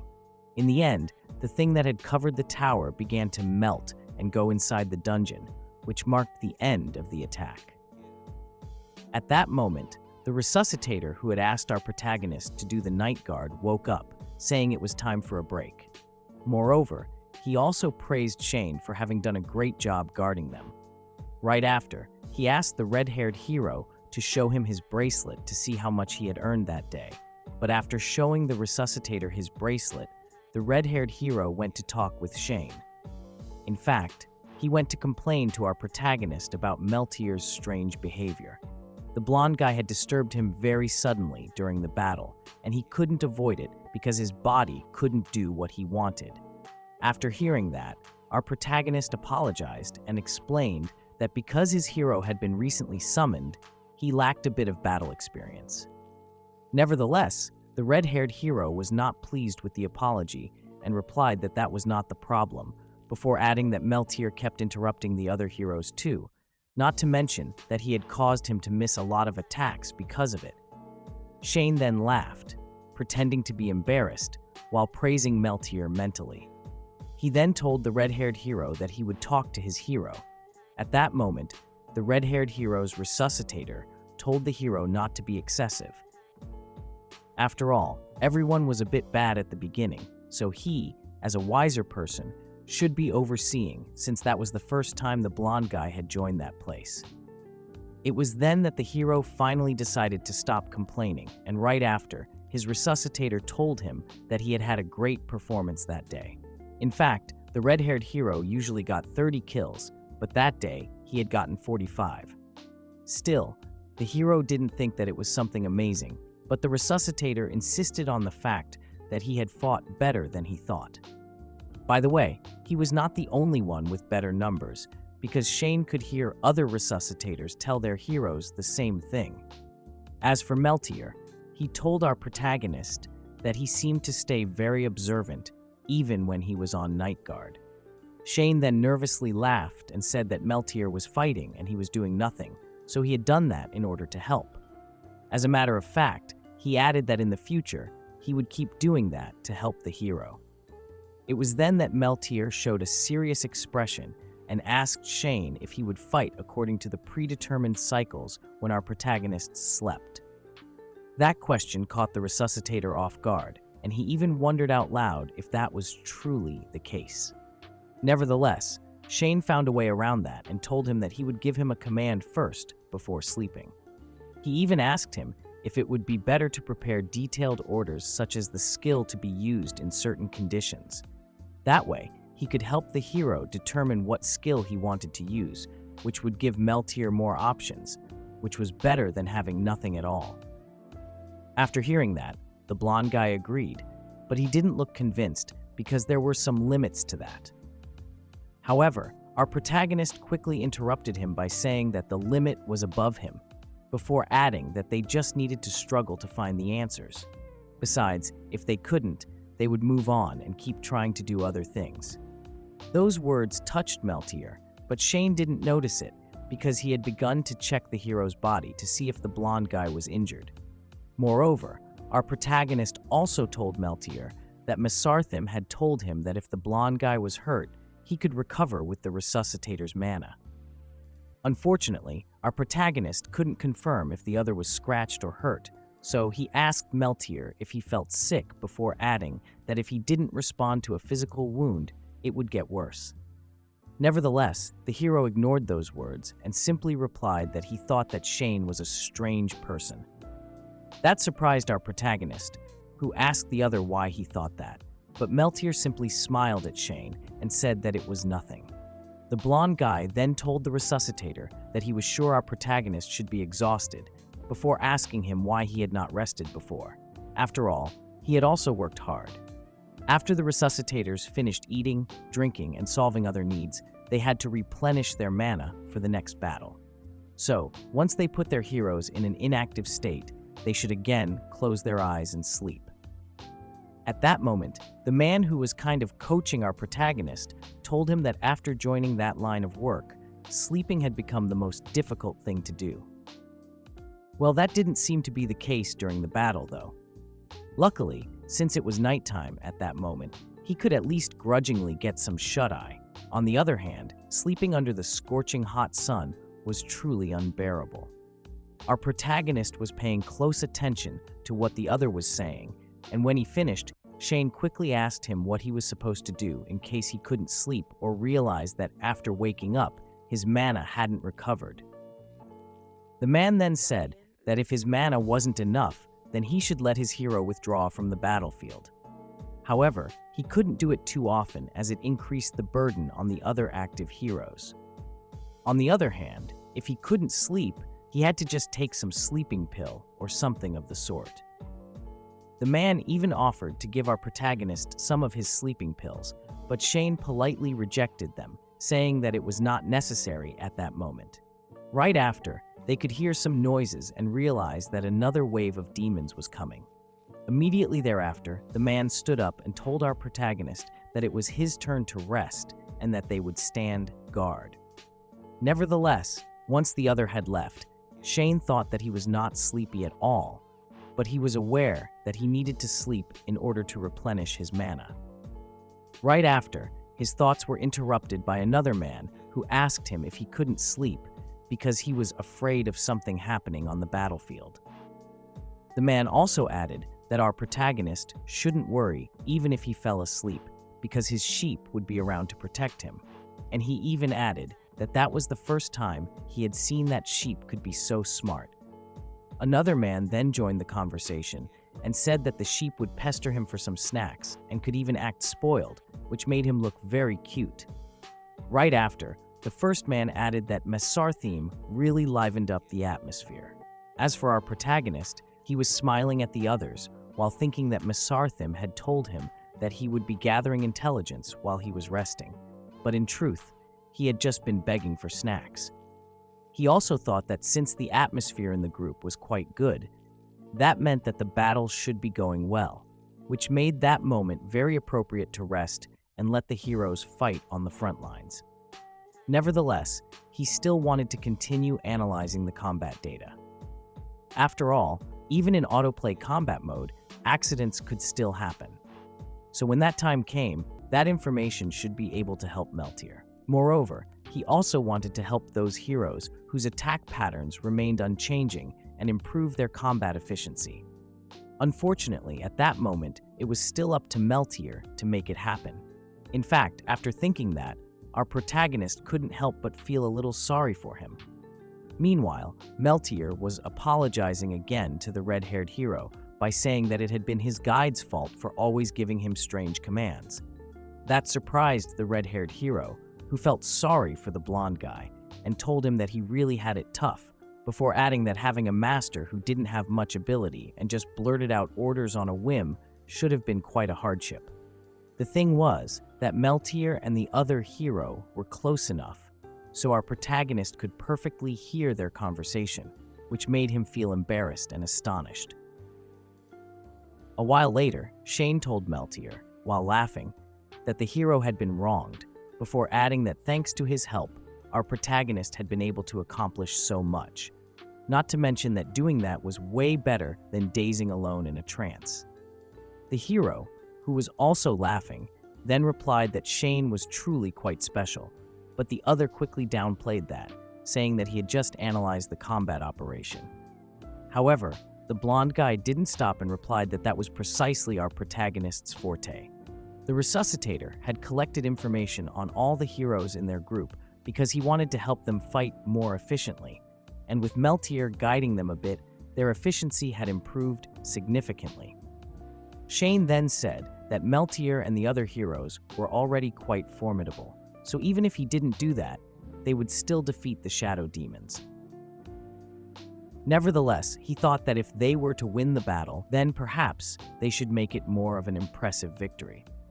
It was then that he remembered something and asked the hero if he found it troublesome, to which the other replied that he was also enjoying doing that. He then added that if he didn't take delight in doing things like that, then there was no way he would still be able to keep himself going. Moreover, our protagonist never expected anything in return, yet he continued to make tireless efforts in order to help others, which made the blonde guy think that the resuscitator was quite intriguing. Nevertheless, considering the way the hero said that, our protagonist wasn't sure if those words had been said as a praise or as a way to criticize him. After hearing that, Meltier quickly replied that he hadn't meant to criticize him at all, before adding that he genuinely thought that what he was doing was a good thing.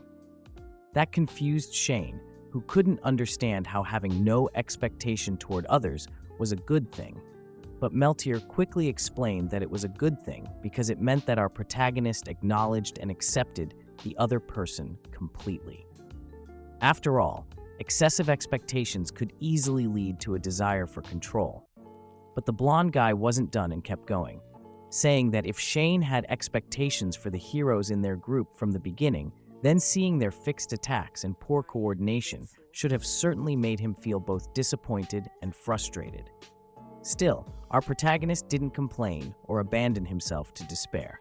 Also, he didn't give up on the group. On the contrary, he even put in more effort to help them.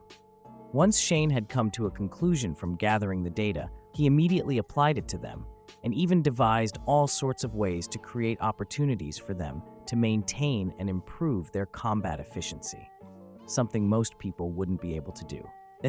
After hearing that, the resuscitator thought that the way he analyzed the battle, like he was studying a game strategy guide, was considered something special in Meltier's opinion.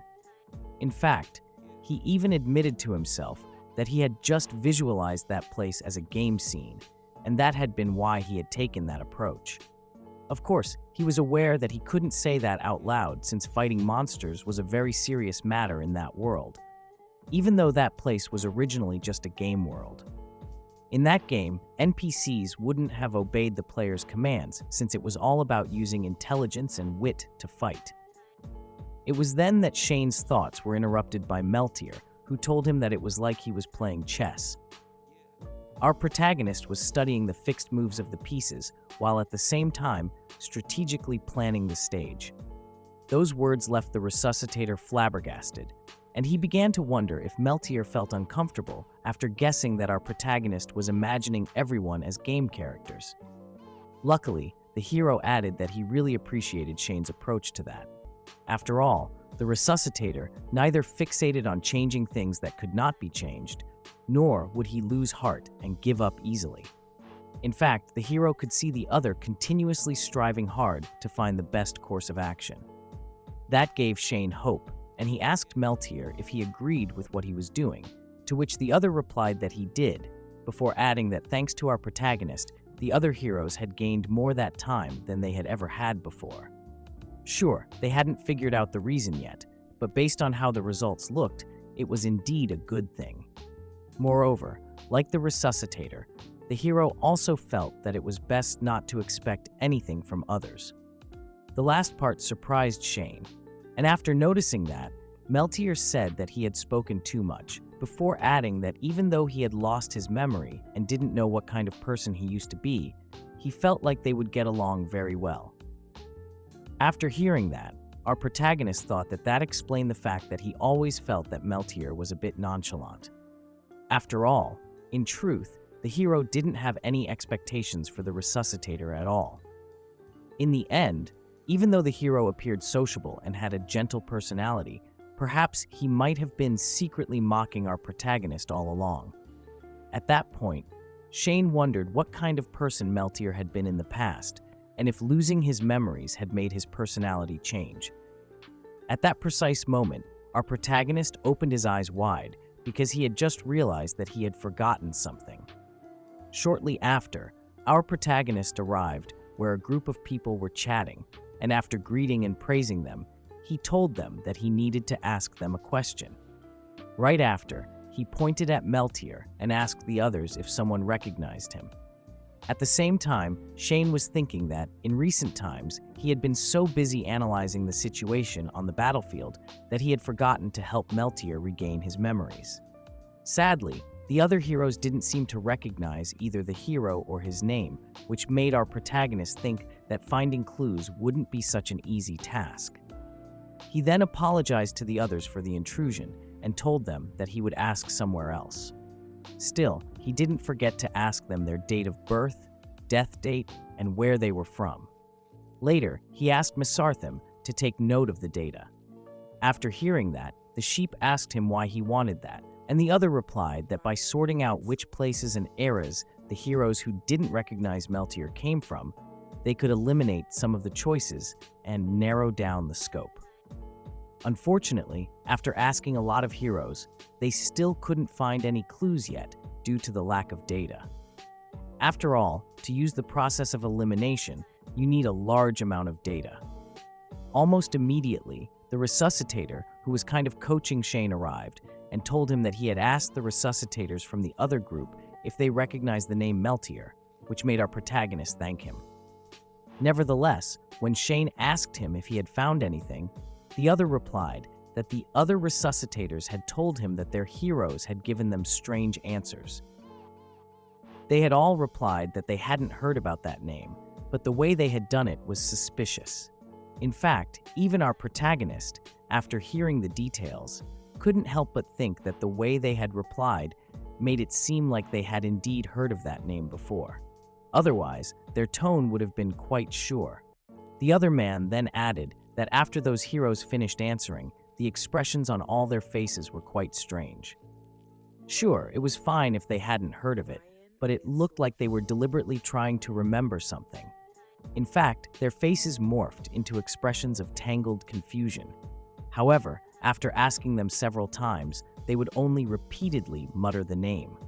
Obviously, that surprised Shane, who quickly asked the man to tell him what nations those heroes were from and which year they had been born. A while later, our protagonist couldn't believe what the data was telling him. The nations and birth years of those heroes were unexpectedly diverse. Not only were there heroes from other continents, but the eras they had lived in also spanned several hundred years. That last part shocked Meltier, who said that if that was the case, then it made one question whether or not that was even a person's name at all.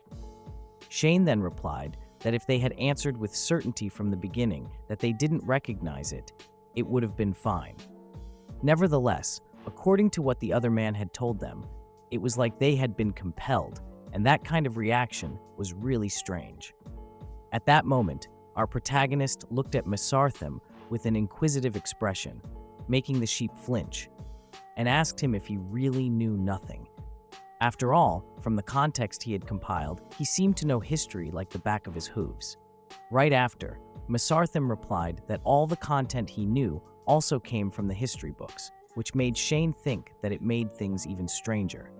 If Mesarthim didn't recognize the name, it meant that it wasn't recorded in the history books, indicating its lack of importance. Yet somehow, it remained in the hero's subconsciousness for hundreds of years, which made no sense.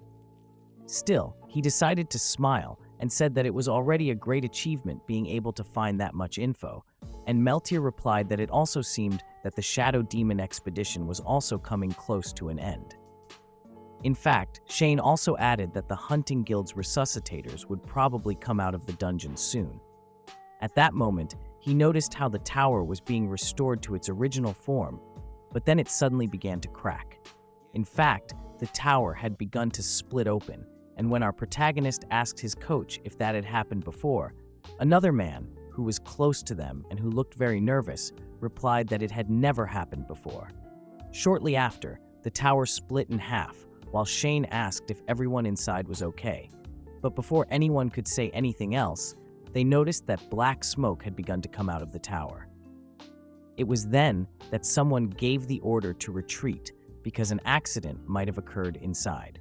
Unfortunately, it was too late because the black smoke had reached the people outside, and the problem with the smoke was that it made seeing and breathing difficult. Of course, right after, some of the resuscitators began to ask what was going on, where that black smoke was coming from, and if the dungeon had collapsed.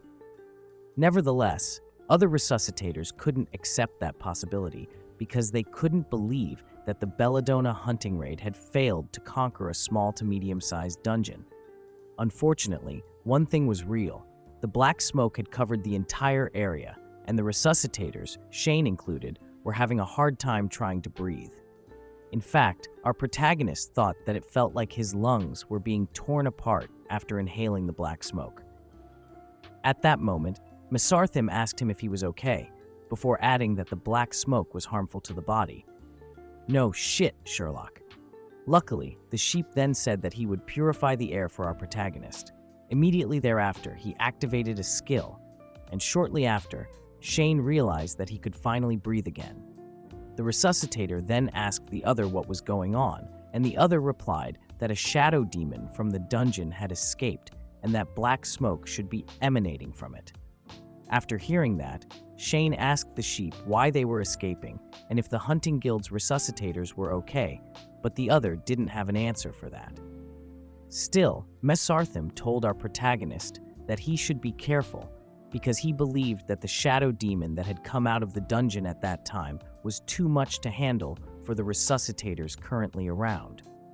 It was at that moment that Shane noticed that Meltier wasn't with him, and he began to look for him while saying that it would be disastrous if he got attacked inside the black smoke. Immediately thereafter, someone grabbed our protagonist by the head and pressed him down while telling him that he should get down. Right after, something began to attack the other resuscitators, and Shane realized that the one who had saved him had been Meltier. Unfortunately, he also noticed that the other resuscitators were down.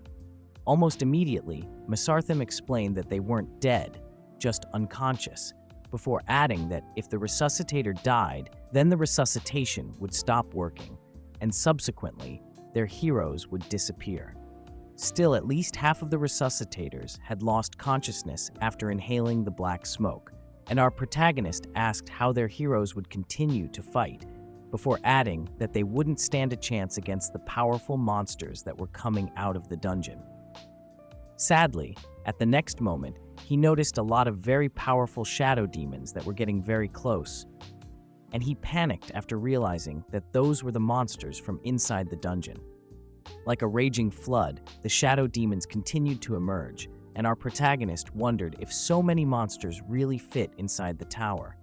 Shortly after, Shane noticed that among those shadow demons, the one that appeared to be the strongest looked like a mammoth, whose enormous size was even bigger than the tower. That creature seemed to be the leader of the horde, and the mirrors on its body gave off an unsettling feeling. Moreover, there was also a strange creature sitting on the mammoth's back. It looked like a human, but its head was that of a dog.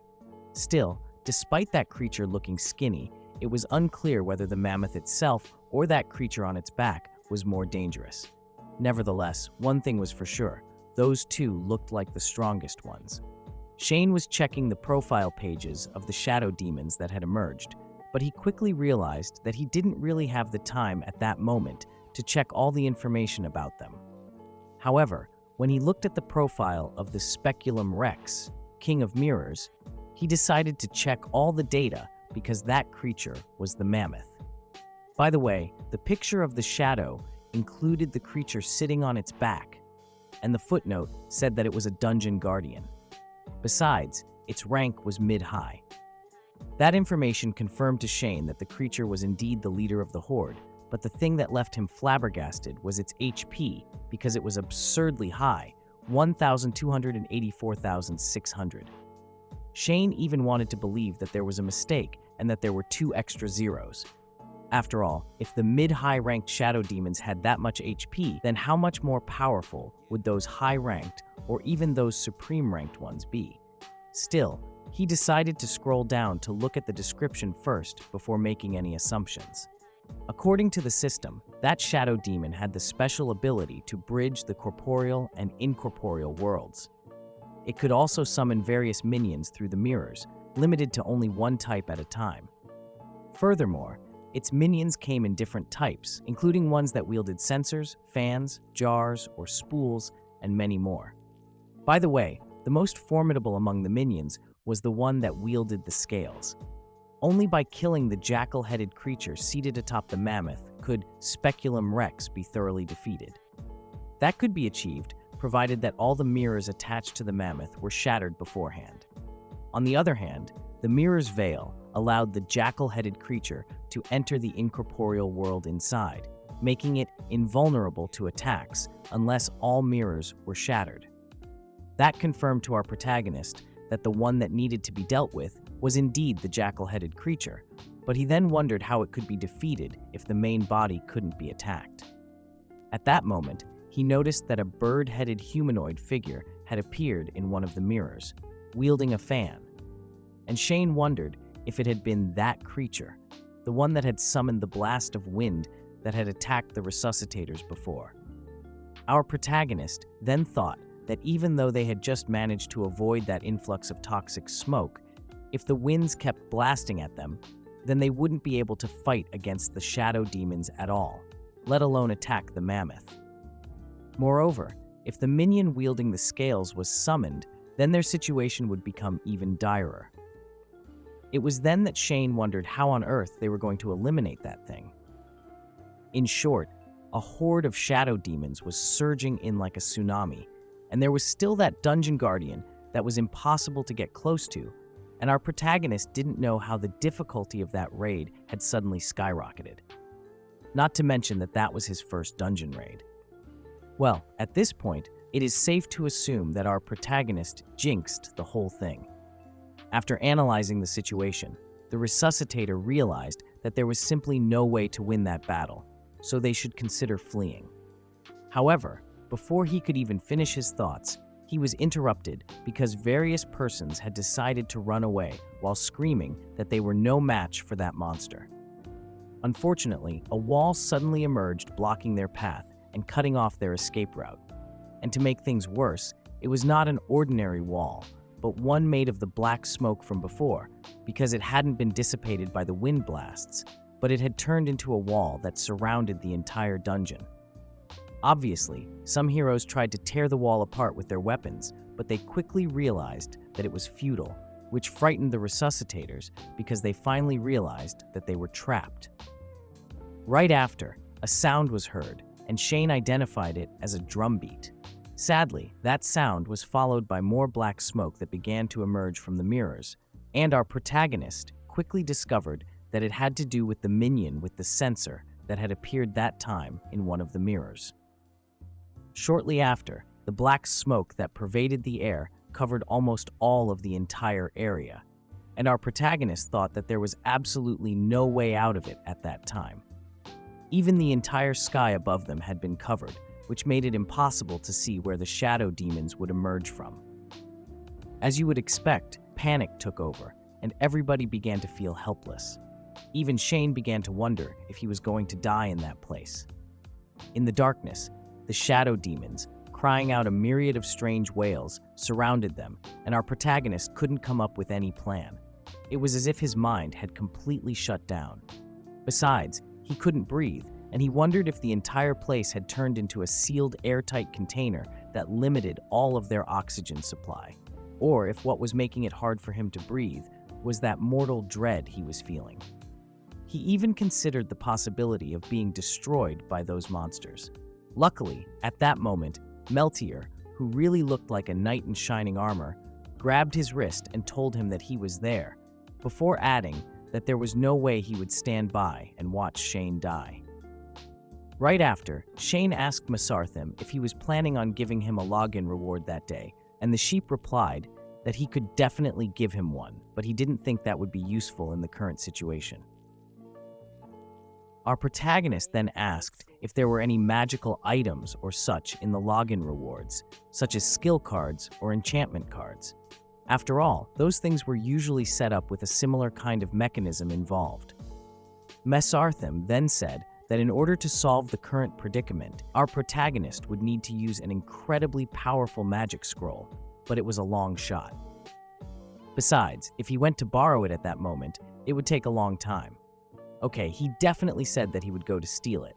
Unfortunately for the sheep, Shane heard when the other said steal and snapped at Mesarthim because all of his so-called login rewards were stolen from somewhere else, but the sheep quickly replied that it was not like he was stealing other people's stuff.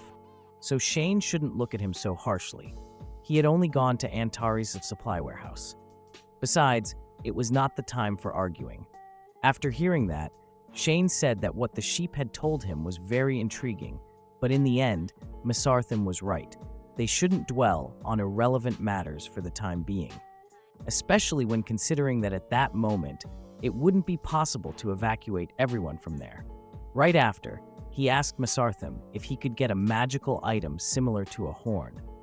That surprised the sheep, who asked if our protagonist was referring to a magical item that could amplify sound, because if that was the case, then he could immediately fetch it for him. Still, he didn't think that would be helpful to them. Nevertheless, our protagonist said that it was better than nothing, and almost immediately, the sheep summoned two for Shane. He then asked our protagonist how he was going to use them. After all, that was just a device that could amplify sound.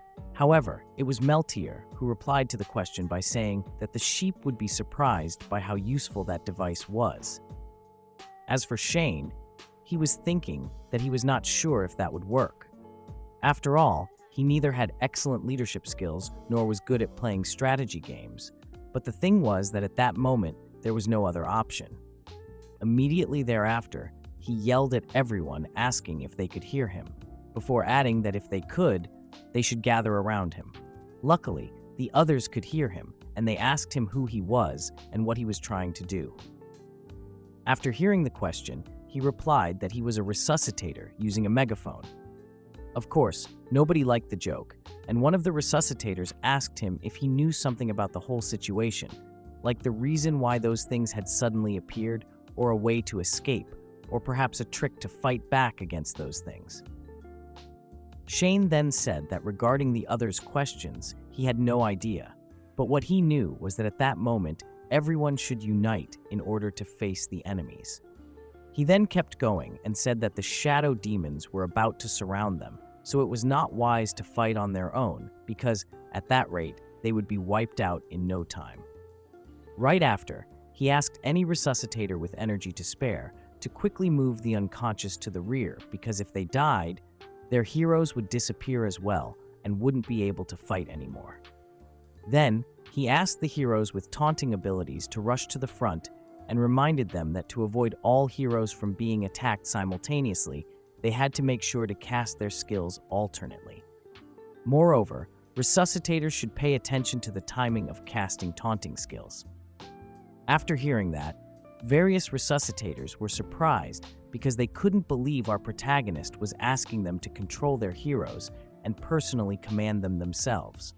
However, that pissed Shane a lot, and he yelled at them asking if they were planning to sleep in a situation like that. Afterward, he explained that since some resuscitators had fainted, their heroes could no longer heed their master's commands and could only fight mechanically. So, the resuscitators who remained awake should command their heroes to adjust the actions of those affected heroes, letting them follow their directions to coordinate in battle. In other words, resuscitators should take charge of their heroes from that moment onward. After all, it would definitely not be effective if they recklessly attacked those gigantic creatures without any direction.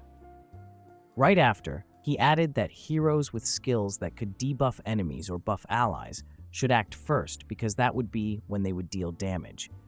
At that moment, another resuscitator asked Shane if they could really do that before explaining that after those resuscitators fainted, many heroes could only use their skills randomly, which might do more harm than good.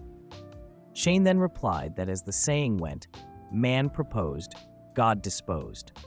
So they just needed to give it their all and do their best. Immediately afterward, our protagonist added that during the battle, they should be attentive in commanding their heroes to intervene with those casting unnecessary skills around them. That way, they could use that method to unify the rhythm of the battle.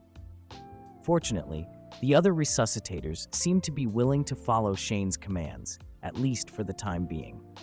As for our protagonist, he thought that he had just explained the basic course of action to everyone, but the problem was that there was no time, and they needed to find out info on the shadow demons. Not to mention that even if he started reading the information at that moment, it would be difficult to immediately apply it in battle. The next moment, Meltier appeared at his side and asked him if he could also have an amplifier. That surprised Shane, but he still gave the hero one since he had two of them. Meltier then explained that even though he didn't recall the specific details, he seemed to vaguely remember the weakness of those shadow demons and how to deal with them. Perhaps, in the past he had forgotten, he had fought against those monsters, so he thought that he could be useful in the battle. Shane then thought that Meltier probably already had a counter-strategy prepared before telling him to hurry up and be careful. The battle kept going while getting tougher by the minute, and Shane noticed that the strength of those shadow demons was on a completely different level than what he had seen before. As a matter of fact, the first wave of attack from those monsters had already set the front line back significantly, which made our protagonist wonder if they could really win by working together. In the meantime, Meltier had begun to give advice and tips to everyone on the battlefield. He informed the other heroes that the Crimson Bandage Titan, a monster that looked like a red mummy, had a long cooldown time after releasing an attack, so everyone should take that opening and give everything they had in severing its arm. That way, it could no longer swing it to attack. Shane also noticed that the other heroes had stood up after hearing Meltier's voice. Not only that, their morale had also soared. So our protagonist wondered if knowing the weaknesses of the shadow demons had strengthened everyone's desire for victory. Nevertheless, he also began to wonder if that had truly been just a boost of morale, because the hero's combat power also seemed to be much higher than before. It was then that he realized that he was wrong, because a boost in morale shouldn't have had such a significant impact. After all, compared to before, everyone's movements were noticeably faster, and each of their attacks had become stronger. At that moment, Shane's thoughts were interrupted by Masartham, who asked him to look in a certain direction before informing our protagonist that Meltier seemed to have acquired a new skill. That surprised Shane greatly, and he quickly opened the system window to check Meltier's profile. There, he confirmed that the hero had unlocked a new skill. Moreover, the system informed him that new skills could be unlocked naturally as the hero and resuscitator's bond increased. That is when they leveled up. Additionally, some heroes might unlock new skills under specific conditions. As for the new skill, it was called Leadership, but the system said that it was incomplete. Then, the description for that skill said that heroes who once served as commanders on the battlefield during their lifetime innately possessed command and leadership prowess. After reading that, Shane thought that even though Meltier didn't even remember his own identity, at the critical moment, he still chose to lead everyone in battle, and as a result, he had successfully unlocked that skill. He even considered the possibility of the hero having commanded a vast army of troops on the battlefield in the past. Unfortunately, due to his memory loss, his leadership skill was incomplete, but one thing was certain: he possessed a natural ability to lead. Moreover, that explained why when using that skill, the army's morale was slightly boosted, along with a slight increase in the army's attack, defense, evasion rate, and hit rate. Additionally, our protagonist also discovered that using that skill consumed 10% of the user's stamina, which could be replenished by the resuscitator's mana. Even though Shane still found it hard to believe, that skill definitely made the hero stronger. Of course, the word slight indicated that the increase in value would not be much, but the key point was that Meltier's new skill not only boosted the morale of his troops, but also enhanced other combat stats. Not to mention that it even had a wide AoE and could influence everyone in the army, and it was needless to say that, in the current situation, that skill was indeed very useful. And the thing that made Shane feel excited was that the skill had been unlocked under his influence. Of course, according to the description, Meltier already had a talent for leadership, but still, our protagonist's actions had created an opportunity, so he ended up feeling an inexplicable sense of pride. Nevertheless, it was not the time to think about that. He had to focus on the battle, especially because that new skill could help them get through that crisis. After all, despite the fierce attacks from the enemy, the heroes on the front line hadn't retreated one bit. Shane then used the magical device to inform the resuscitators that they shouldn't exhaust their heroes too quickly, because once the mana was depleted, the resuscitator would be immobilized, and without the masters commanding the heroes, the situation would become even more dangerous. So, especially for heroes with taunting skills, they should retreat immediately after suffering an attack. Meanwhile, Meltier informed the heroes that the swarm of bugs could only be shot down by an AoE magic attack. Taking that into account, heroes who could cast fire magic had to be sure to prioritize attacking the swarm of bugs.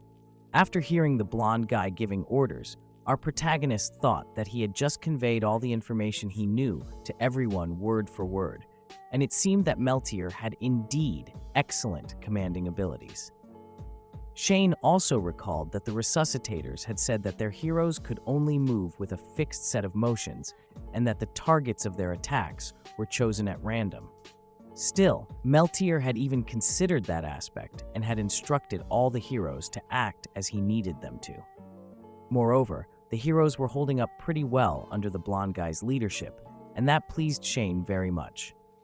Even though they were really only holding up, that was already the highest level of combat that those 1-2-star heroes could achieve. At that moment, he noticed how the heroes were following Meltier's instructions to sever the Titan's arm to render it incapacitated and to use an AoE skill with a wide range to deal with the bug swarm.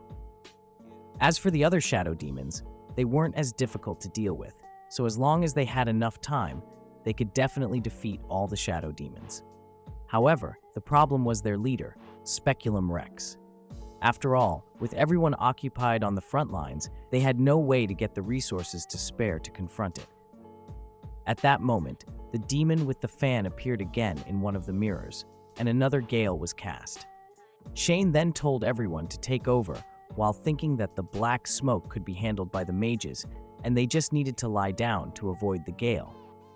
However, he also remembered that he had read that the most dangerous enemy was the minion wielding the scales, and he couldn't help but wonder when exactly that minion would finally make its move. He even considered the possibility of it being some kind of finishing move that needed time to prepare, but there could also be some sort of condition that needed to be met before that skill could be unleashed. Still, one thing was certain: they needed to defeat Speculum Rex before it made its ultimate move. Luckily, The way things looked at that moment, they could still win because the Titan and the bug swarm on the front line were gradually diminishing in numbers. So, as long as they could quickly shatter all the mirrors on the mammoth's body, they could attack the creature on its back. Nevertheless, almost immediately, he noticed that Meltier's expression had changed, showing that something had deeply scared him, and our protagonist immediately asked him if something was wrong.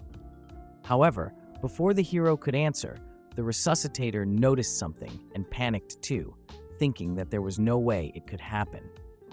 Right after, another sound could be heard, and the creature sitting on the throne on the mammoth's back stood up, while Shane thought that it was already too late. After all, the one appearing in the mirror at that time was something they hadn't encountered yet, the minion wielding the scales. On one end of the scale was a dagger, and on the other end was a heart. Still, the thing that caught Shane's attention was that the end where the heart was placed was lifted, and that gave him a bad feeling. Immediately thereafter, he felt something in his own heart, and everyone on the battlefield began to collapse. It was not only the resuscitators, even the heroes had collapsed too, and Shane wondered if that was Speculum Rex's ultimate skill. At that moment, Mesarthim, who looked very worried, informed our protagonist that they should immediately prevent the scales from tilting, otherwise, they would all perish. Unfortunately, Shane was already on the ground, and it was very hard for him to move. Still, he wondered if the scales had been continuously tilting. He then noticed that the heart kept getting lighter, while the dagger kept getting heavier.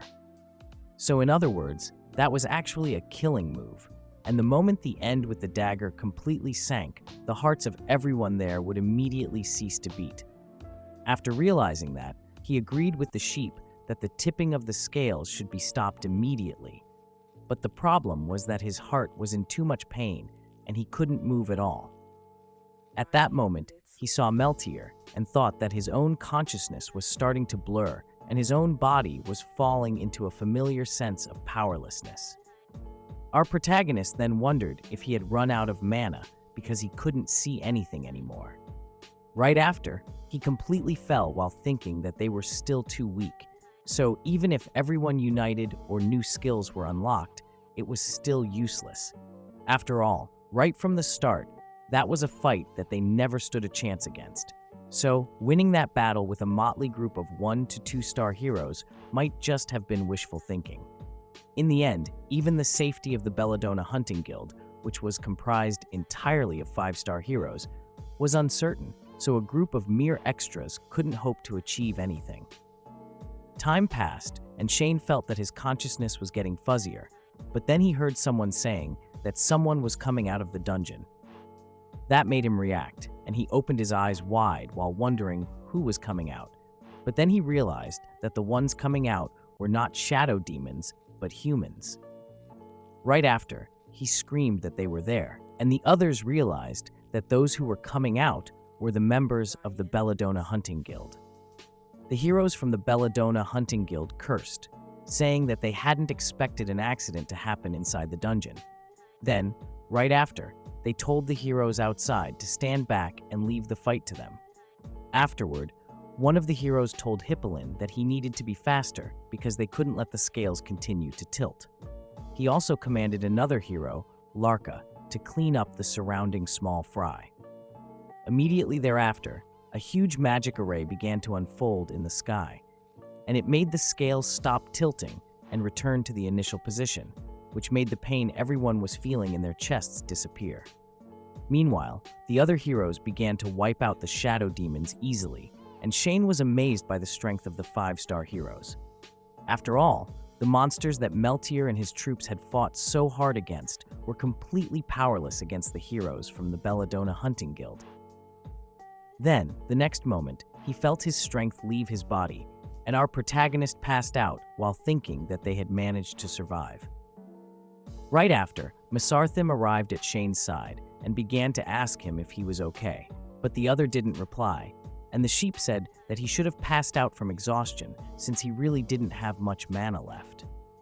Still, Mesarthim was aware that it was already a miracle that he had made it that far, But he also realized that the shadow demons that the heroes defending the outside of the dungeon were risking their lives to barely fight off were effortlessly defeated by the 5-star heroes. In an instant, it seemed that all the effort everyone had put in before had been crushed. The difference in strength was simply undeniable. Up in the sky, magic came blasting down from dozens of magic arrays. While on the ground, wherever the swords of the heroes landed, the ground instantly shattered. Those powers were definitely on a calamity level. At that point, Mesarthim had to admit that 5-star heroes sure were amazing, and he finally understood why our protagonist valued the strength of heroes that much. Right after, Meltier patted the sheep's head and told him that he was right.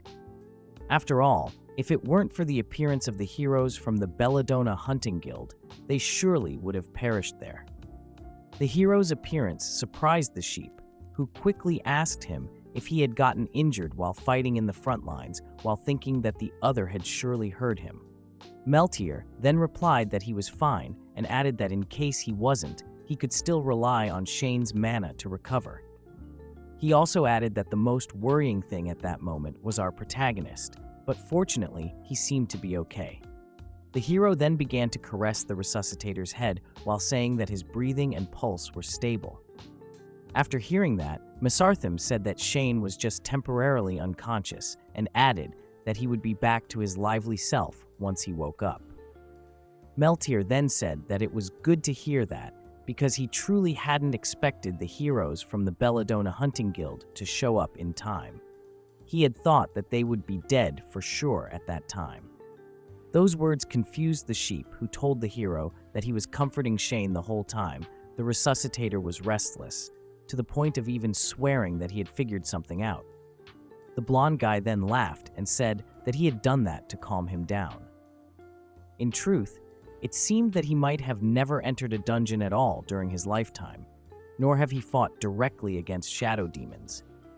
Still, he felt like he had a vague understanding of how terrifying the monsters inside the dungeon could be. So even if they outnumbered the shadow demons, with just the hodgepodge of abilities that low-level heroes had, there was no way they could defeat the dungeon guardians. After hearing that, Mesarthim thought that Meltier always knew that they had no chance of winning, and yet he still led the heroes to fight in the front lines, all to put Shane's mind at ease. Still, he had to admit that the hero looked very confident at that time. Afterward, Meltier said that he was fully aware that it was a futile struggle, but he still didn't stop our protagonist because stating the truth wouldn't have helped anyone. While the sheep was listening to the other's words, he couldn't help but think that the smile on the hero's face seemed somewhat bitter. He also recalled that previously, to do tests, he had stabbed himself without hesitation, which showed that he was either extremely cold-hearted or had been suppressing his emotions all along. Both options made Mesarthim wonder if he could really entrust our protagonist to the hero with peace of mind. Right after, Meltier said that previously he had never thought that he would fight that hard, and the sheep asked him what he meant by that. The hero then explained that despite the words he had said that time, he had never intended to give his all in a battle he knew was doomed to fail. Nevertheless, Shane had inspired him, and frankly speaking, he really hadn't expected that he, despite being weak himself, would take charge at the critical moment and lead everyone in battle. Mesarthim heard the words from the hero and then remarked that Meltier had also been at the forefront of the battle during that time. To which the blonde guy replied that if it hadn't been for our protagonist's encouragement, he was afraid that he would have long given up. Of course, he had never expected Shane to completely change the course of the battle, but our protagonist exuded such hope that it gave Meltier the urge to also go the extra mile. After seeing how happy the hero was while praising Shane, Mesarthim told him that he had really played a big role in the battle too. He and our protagonist had led everyone to valiantly persist and buy time for the Belladonna Hunting Guild that was fighting inside the dungeon. At that moment, they noticed that the battle was finally drawing to a close, and shortly after, they saw how the Speculum Rex was killed by the 5-star heroes, along with the remaining shadow demons, which marked the end of the battle and made them feel that they were finally all safe. Afterward, while seeing everyone celebrating, Meltier said that even though he knew it was really lucky that the heroes of the Belladonna Hunting Guild had been able to arrive just in time, deep down, he also felt a bit unreconciled.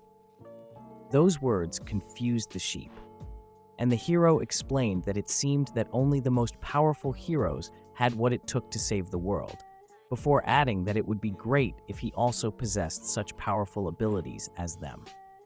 Mesarthim then tried to comfort the hero, saying that he was outstanding enough as it was, before adding that once he regained his memories and became stronger, he could also definitely save the world.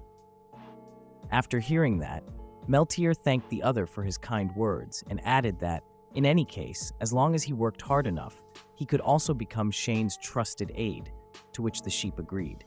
Mesarthim also added that the blonde guy would surely be very powerful in the future. Right after, the hero stood up while carrying Shane on his back and told the sheep that they should also head back. However, he then heard one guy telling some heroes that they should hurry up and go back to their coffins before asking them what was wrong with them.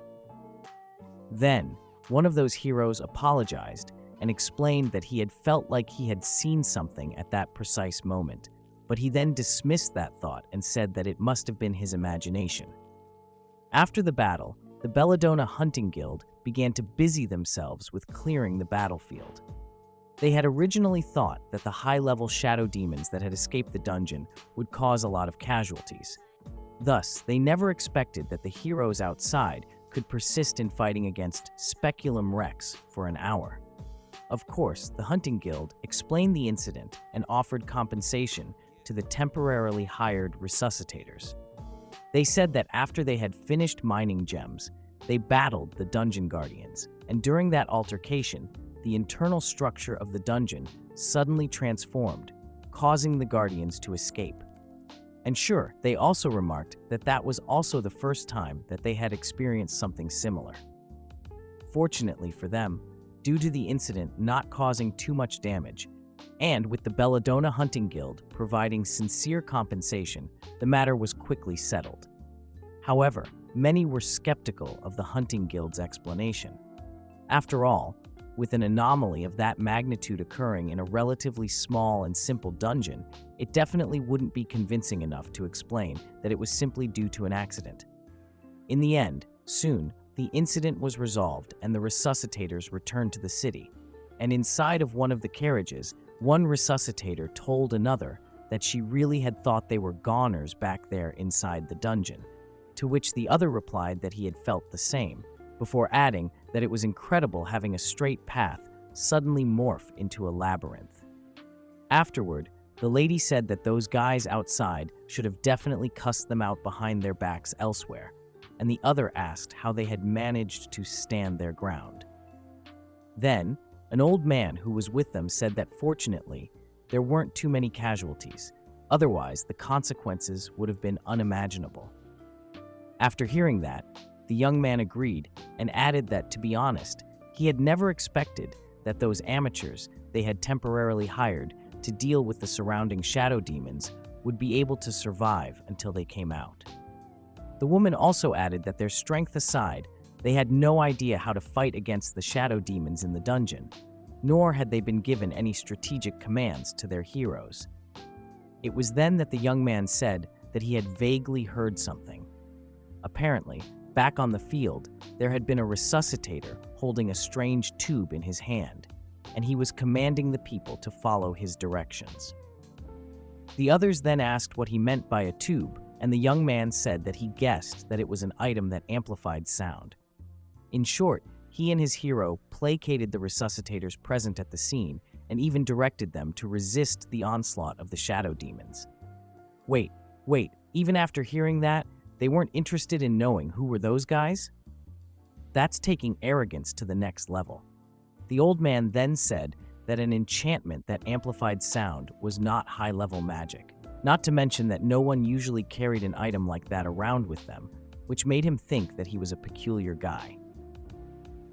Still, they had to admit that his assessment of the situation on the battlefield was surprising, and one of them wondered what his hero was like, to which the young man replied that he had heard it was a guy with a black shovel.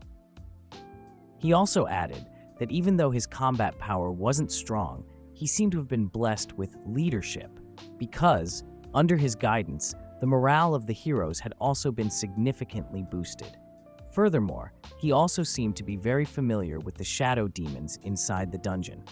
After hearing that, the young lady was shocked because leadership was a trait that someone who had at least been a commander would have. Moreover, if he was familiar with shadow demons, then that meant he certainly should have entered a dungeon before. So she couldn't understand why such a powerful hero was only working on the outskirts. Right after, the old man replied that perhaps he had obtained the information from the resuscitators, before adding that maybe the mastermind was the resuscitator. He even asked the others if there was an opportunity. They should invite him to join the hunting guild since they needed talents who could easily adapt to the situation. If there is an opportunity, do these guys know what scouting means? The young man then replied that he had heard he was a pretty conspicuous guy who had a little lamb by his side. Besides, he had been asking around about some name in the crowd. With all that information, will they wait to meet him by chance instead of looking for him? Afterward, the young man asked the old man if the incident in the dungeon could have something to do with Hippolyne's prophecy about the end of the world, to which the other replied by telling the young man not to worry too much about that matter. After all, even if there was a doomsday prophecy, the world wouldn't end so easily. Moreover, no one knows whether or not what Hippolyne said was true. Nevertheless, given all that had happened recently, everyone should be more vigilant those days. The old man also told the other resuscitators to contact other guilds to see if similar incidents had occurred in other dungeons because it was best to be cautious, while the young man wondered if things were really going to be fine and why he felt like that day's incident coincidentally confirmed Hippolyne's prophecy. In the end, all of that was really unsettling. Sometime later, our protagonist finally woke up and realized that he was in one of the carriages lying down on a warm and firm pillow, which was Meltier's lap. And when the hero noticed that our protagonist had woken up, he smiled at him and told him that he could sleep a little longer. Shane then closed his eyes again, thinking that he was grateful because everyone was fine. The next afternoon, our protagonist woke up in the room they had rented in the city and quickly asked for water because he was thirsty. Meltier then gave him a glass of water and asked him if he was feeling better, to which the other replied that he felt much better, before asking what had happened in the dungeon and what had happened with the other resuscitators and the battle. Right after, Mesarthim replied that it was all over, before adding that the members of the Belladonna Hunting Guild had defeated the shadow demons and everyone had come out all safe and sound. Furthermore, the Hunting Guild had also given them a large sum of money as compensation. Obviously, that made Shane happy, and he said that he had thought that they were done for that time.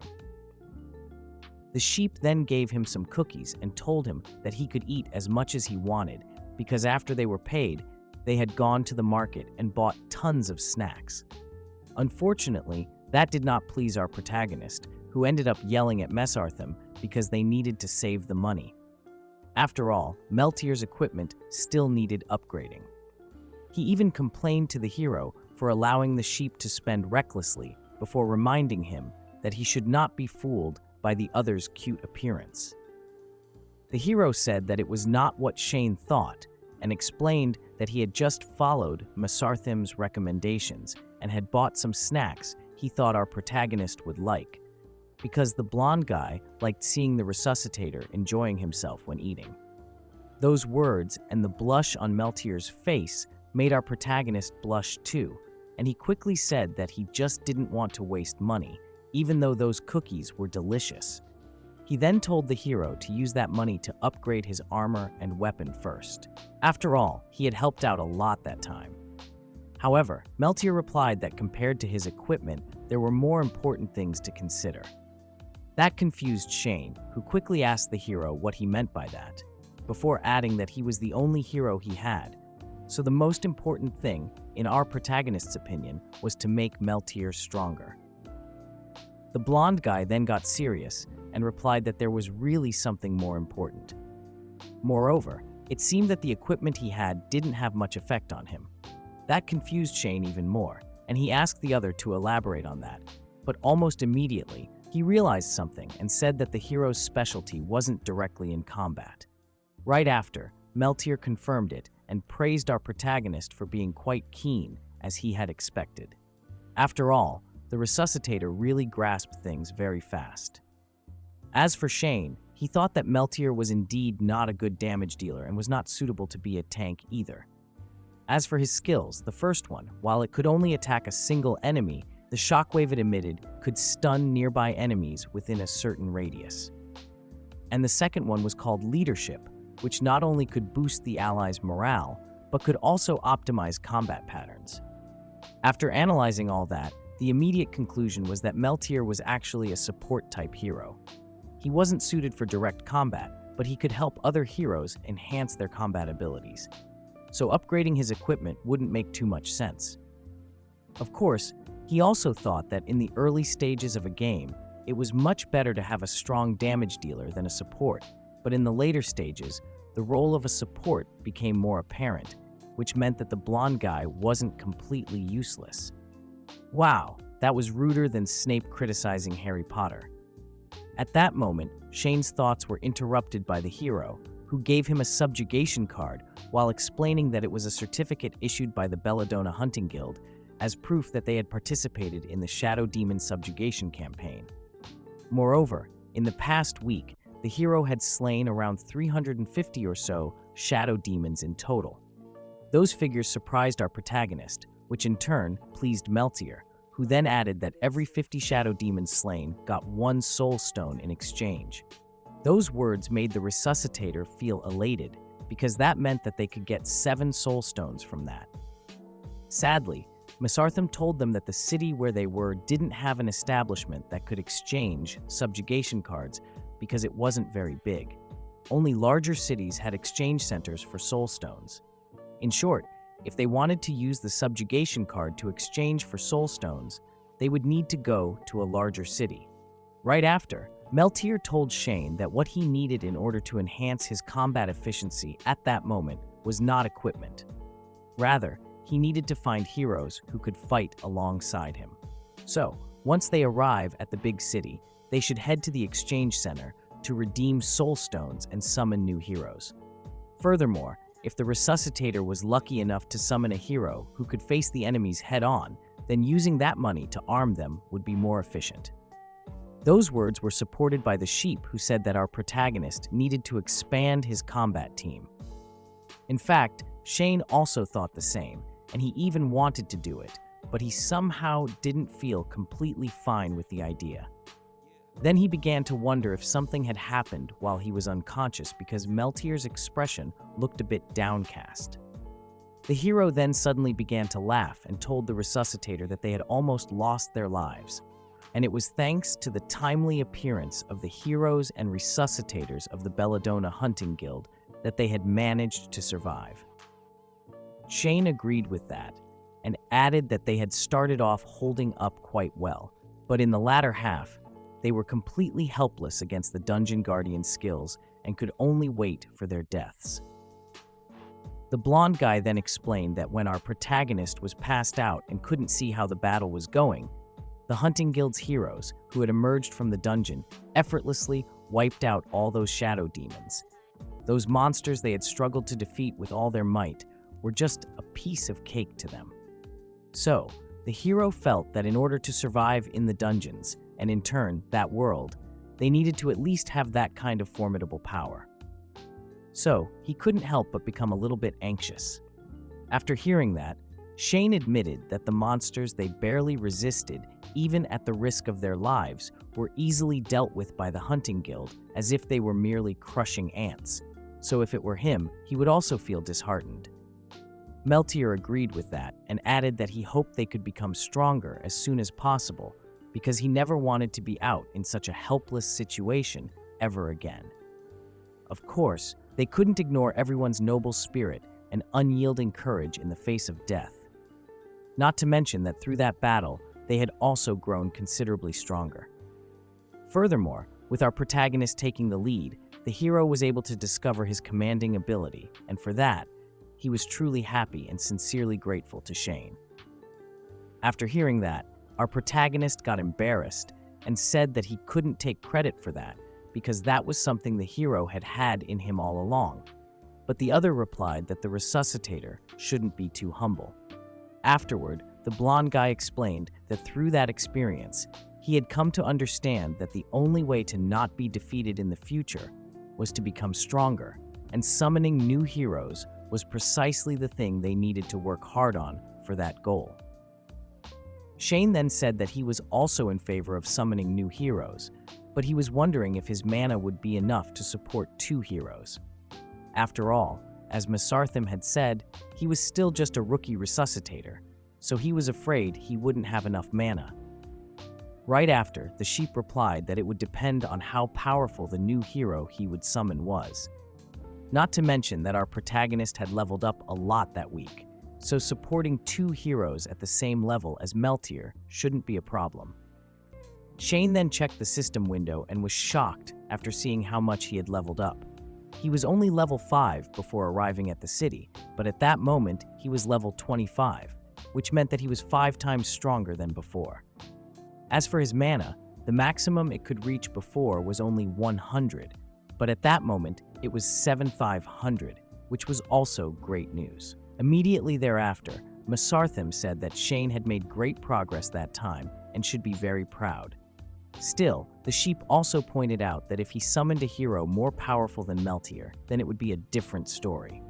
For example, a 3-star hero used up 4 times more mana than Meltier did.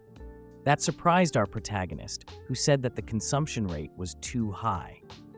And things got worse because for 4-star heroes, the consumption rate was 16 times, and for 5-star heroes, it was 64 times. Sure, mana consumption might vary per hero, but that was basically how it went. In short, handling powerful heroes might be slightly challenging for our protagonist at that moment. After hearing that, Shane understood why the hunting guild's resuscitators usually had to stuff their heroes into coffins and carry them around on their backs. Nevertheless, Masarthim told him that he didn't need to worry too much. Not to mention that if he summoned a 1-star hero, their mana consumption would only be half of Meltier's. Obviously, rather than comforting him, those words pissed Shane off, and he yelled at Masarthim that a 1-star hero's combat power would also only be half of Meltier's, to which the sheep replied that it was natural. Our protagonist then said that if he summoned a 3-star hero, he could, though barely, still manage to handle them. Still, he preferred not to count the chickens before they hatched. However, Meltier said that our protagonist had 7 soul stones at that moment, so there was a chance he ended up summoning a powerful hero. Masarthim also agreed with that statement and added that since Shane had been summoned into that world to shoulder a great mission, he would surely be able to summon a hero worthy of him. However, our protagonist downplayed all that, saying that he was just an average guy back in his world. In fact, his luck hadn't changed at all. Almost immediately, he realized that he had offended Meltier with his last comment and quickly said that being able to summon the hero meant that his luck had changed, before adding that they shouldn't expect too much from him. Shane even joked about asking the blonde guy if he was afraid of not being needed anymore in case our protagonist summoned a powerful hero who performed very well, to which the other replied while laughing that he didn't think that the resuscitator would abandon him. After hearing that, Shane was surprised and said that the hero was finally believing in him, which meant that the bond of trust had finally blossomed between them. Nevertheless, Meltier said that it wasn't because of that either, before adding that our protagonist not only was timid, but he was also prone to overthinking. Thus, if Shane abandoned the hero, he would definitely feel very guilty, to the point of tossing and turning all night. Moreover, he was so stingy with money, so there was no way he could possibly waste such a good source of manpower. Shane had no choice but to agree with what the other had said, but that didn't make our protagonist feel happy at all. In fact, he asked Meltier if he was trying to deliberately take a jab at him by calling him timid and stingy, while thinking that at least the blonde guy being able to say such things showed that they had gotten a little closer.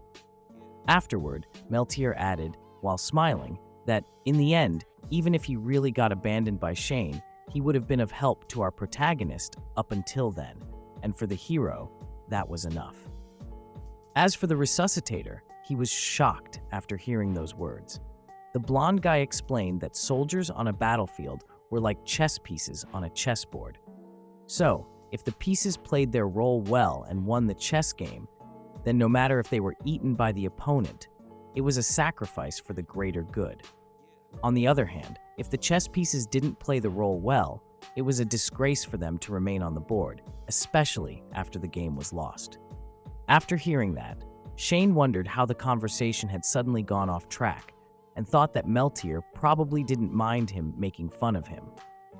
Still, our protagonist considered that it was too self-deprecating to compare himself to a chess piece. He even wondered if a person could really talk so openly about the possibility of being abandoned. Meltier seemed to guess what Shane was thinking and told him that he was just casually speaking since he was sure that the other wouldn't abandon him. Our protagonist then laughed and said that the hero was being petty, but also added that the other shouldn't say such cruel words so casually. Afterward, Shane noticed that Meltier kept repeating the word defeat time and time again and wondered if he was subconsciously worried about being defeated all the time or if he really minded those remarks. Perhaps, after losing his memories, he had minded those descriptions and found more meaning in them. Right after, he asked Mesarthim how long it took to get to the closest big city from there, and the other replied that it took about half a month to walk to the nearest big city. However, there would be quite a lot of people traveling with them at that time, so they shouldn't be lonely along the way. Shane then guessed that the resuscitators who had received subjugation cards had to go to the big city too. He also said that he couldn't believe that they had to travel for half a month. Immediately thereafter, Meltier told him that they had already bought the necessary supplies for the trip, before adding that it would be better to set off early the following morning. That night, Shane was having a dream and appeared floating in front of a strange fortress. Nevertheless, what caught his attention was that he could see Meltier standing atop one of the towers. The hero looked a lot different than usual, dressed in extremely well-enforced armor adorned in ornate accessories, and our protagonist noticed that those clothes further highlighted Meltier's handsome appearance. Still, the biggest difference was in the hero's expression. His eyes were filled with anger and despair, tinged with a hint of contempt, and Shane couldn't believe the other could actually make that kind of expression. At that moment, a knight approached Meltier, but Shane couldn't see his face or hear his name. Then, the hero rudely asked the knight what was so urgent that he needed to tell him that late at night. Right after, the knight apologized and informed Meltier that the objections from everyone were quite strong. Almost immediately, the hero wanted to know if those objecting were the knights under Meltier's command, the knights from another order, or the numerous refugees taking asylum in the fortress. The knight then replied that it was natural for the refugees to be opposed to it. They had been originally forced to be at that dead end, and if they knew the army was about to withdraw, they would definitely cause an uproar. Right after, Meltier said that His Imperial Majesty had ordered the abandonment of that place, along with a command to immediately withdraw the hero's troops. He also added that because of his obstinacy, everyone had defied the imperial decree and had engaged in a meaningless resistance for 4 consecutive days in that place. At that moment, the knight lost his cool and replied that that was not a meaningless resistance since they were buying time for the refugees to escape. Nevertheless, Meltier said that it had been all for nothing because no city was willing to take them in. That shocked the knight, who replied that they should at least ensure that the refugees had time to escape. It was then that the hero snapped at the knight, asking him if he really thought that they could buy time for 130,000 refugees to escape with only the 5,000 soldiers they had at that moment. Not to mention that they had nowhere to go. Seeing that the knight was at a loss for words, Meltier said that the previous city lord was far too ambitious when he was alive. He had thought that simply providing shelter was enough, so he welcomed all 100,000 refugees into the fortress. Nevertheless, what the Lord didn't know at that time was that all the cities and fortresses ahead had already fallen, so he could have never imagined that that place would turn into the front lines of the battlefield.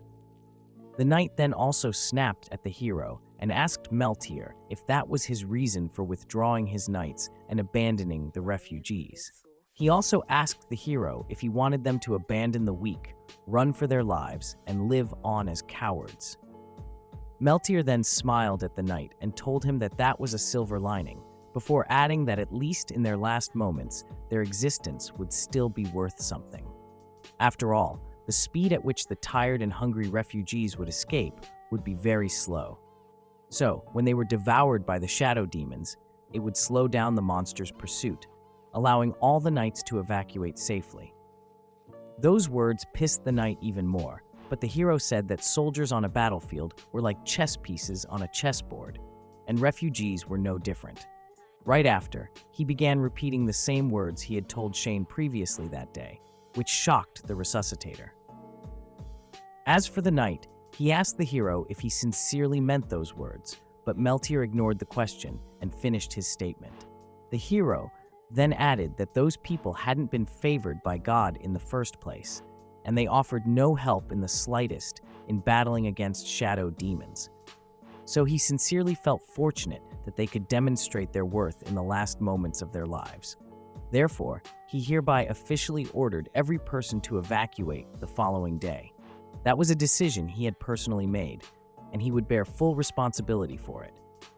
Afterward, the knight left, and Meltier remained standing in the tower while watching the horde of shadow demons in front of him with an expression of helplessness on his face.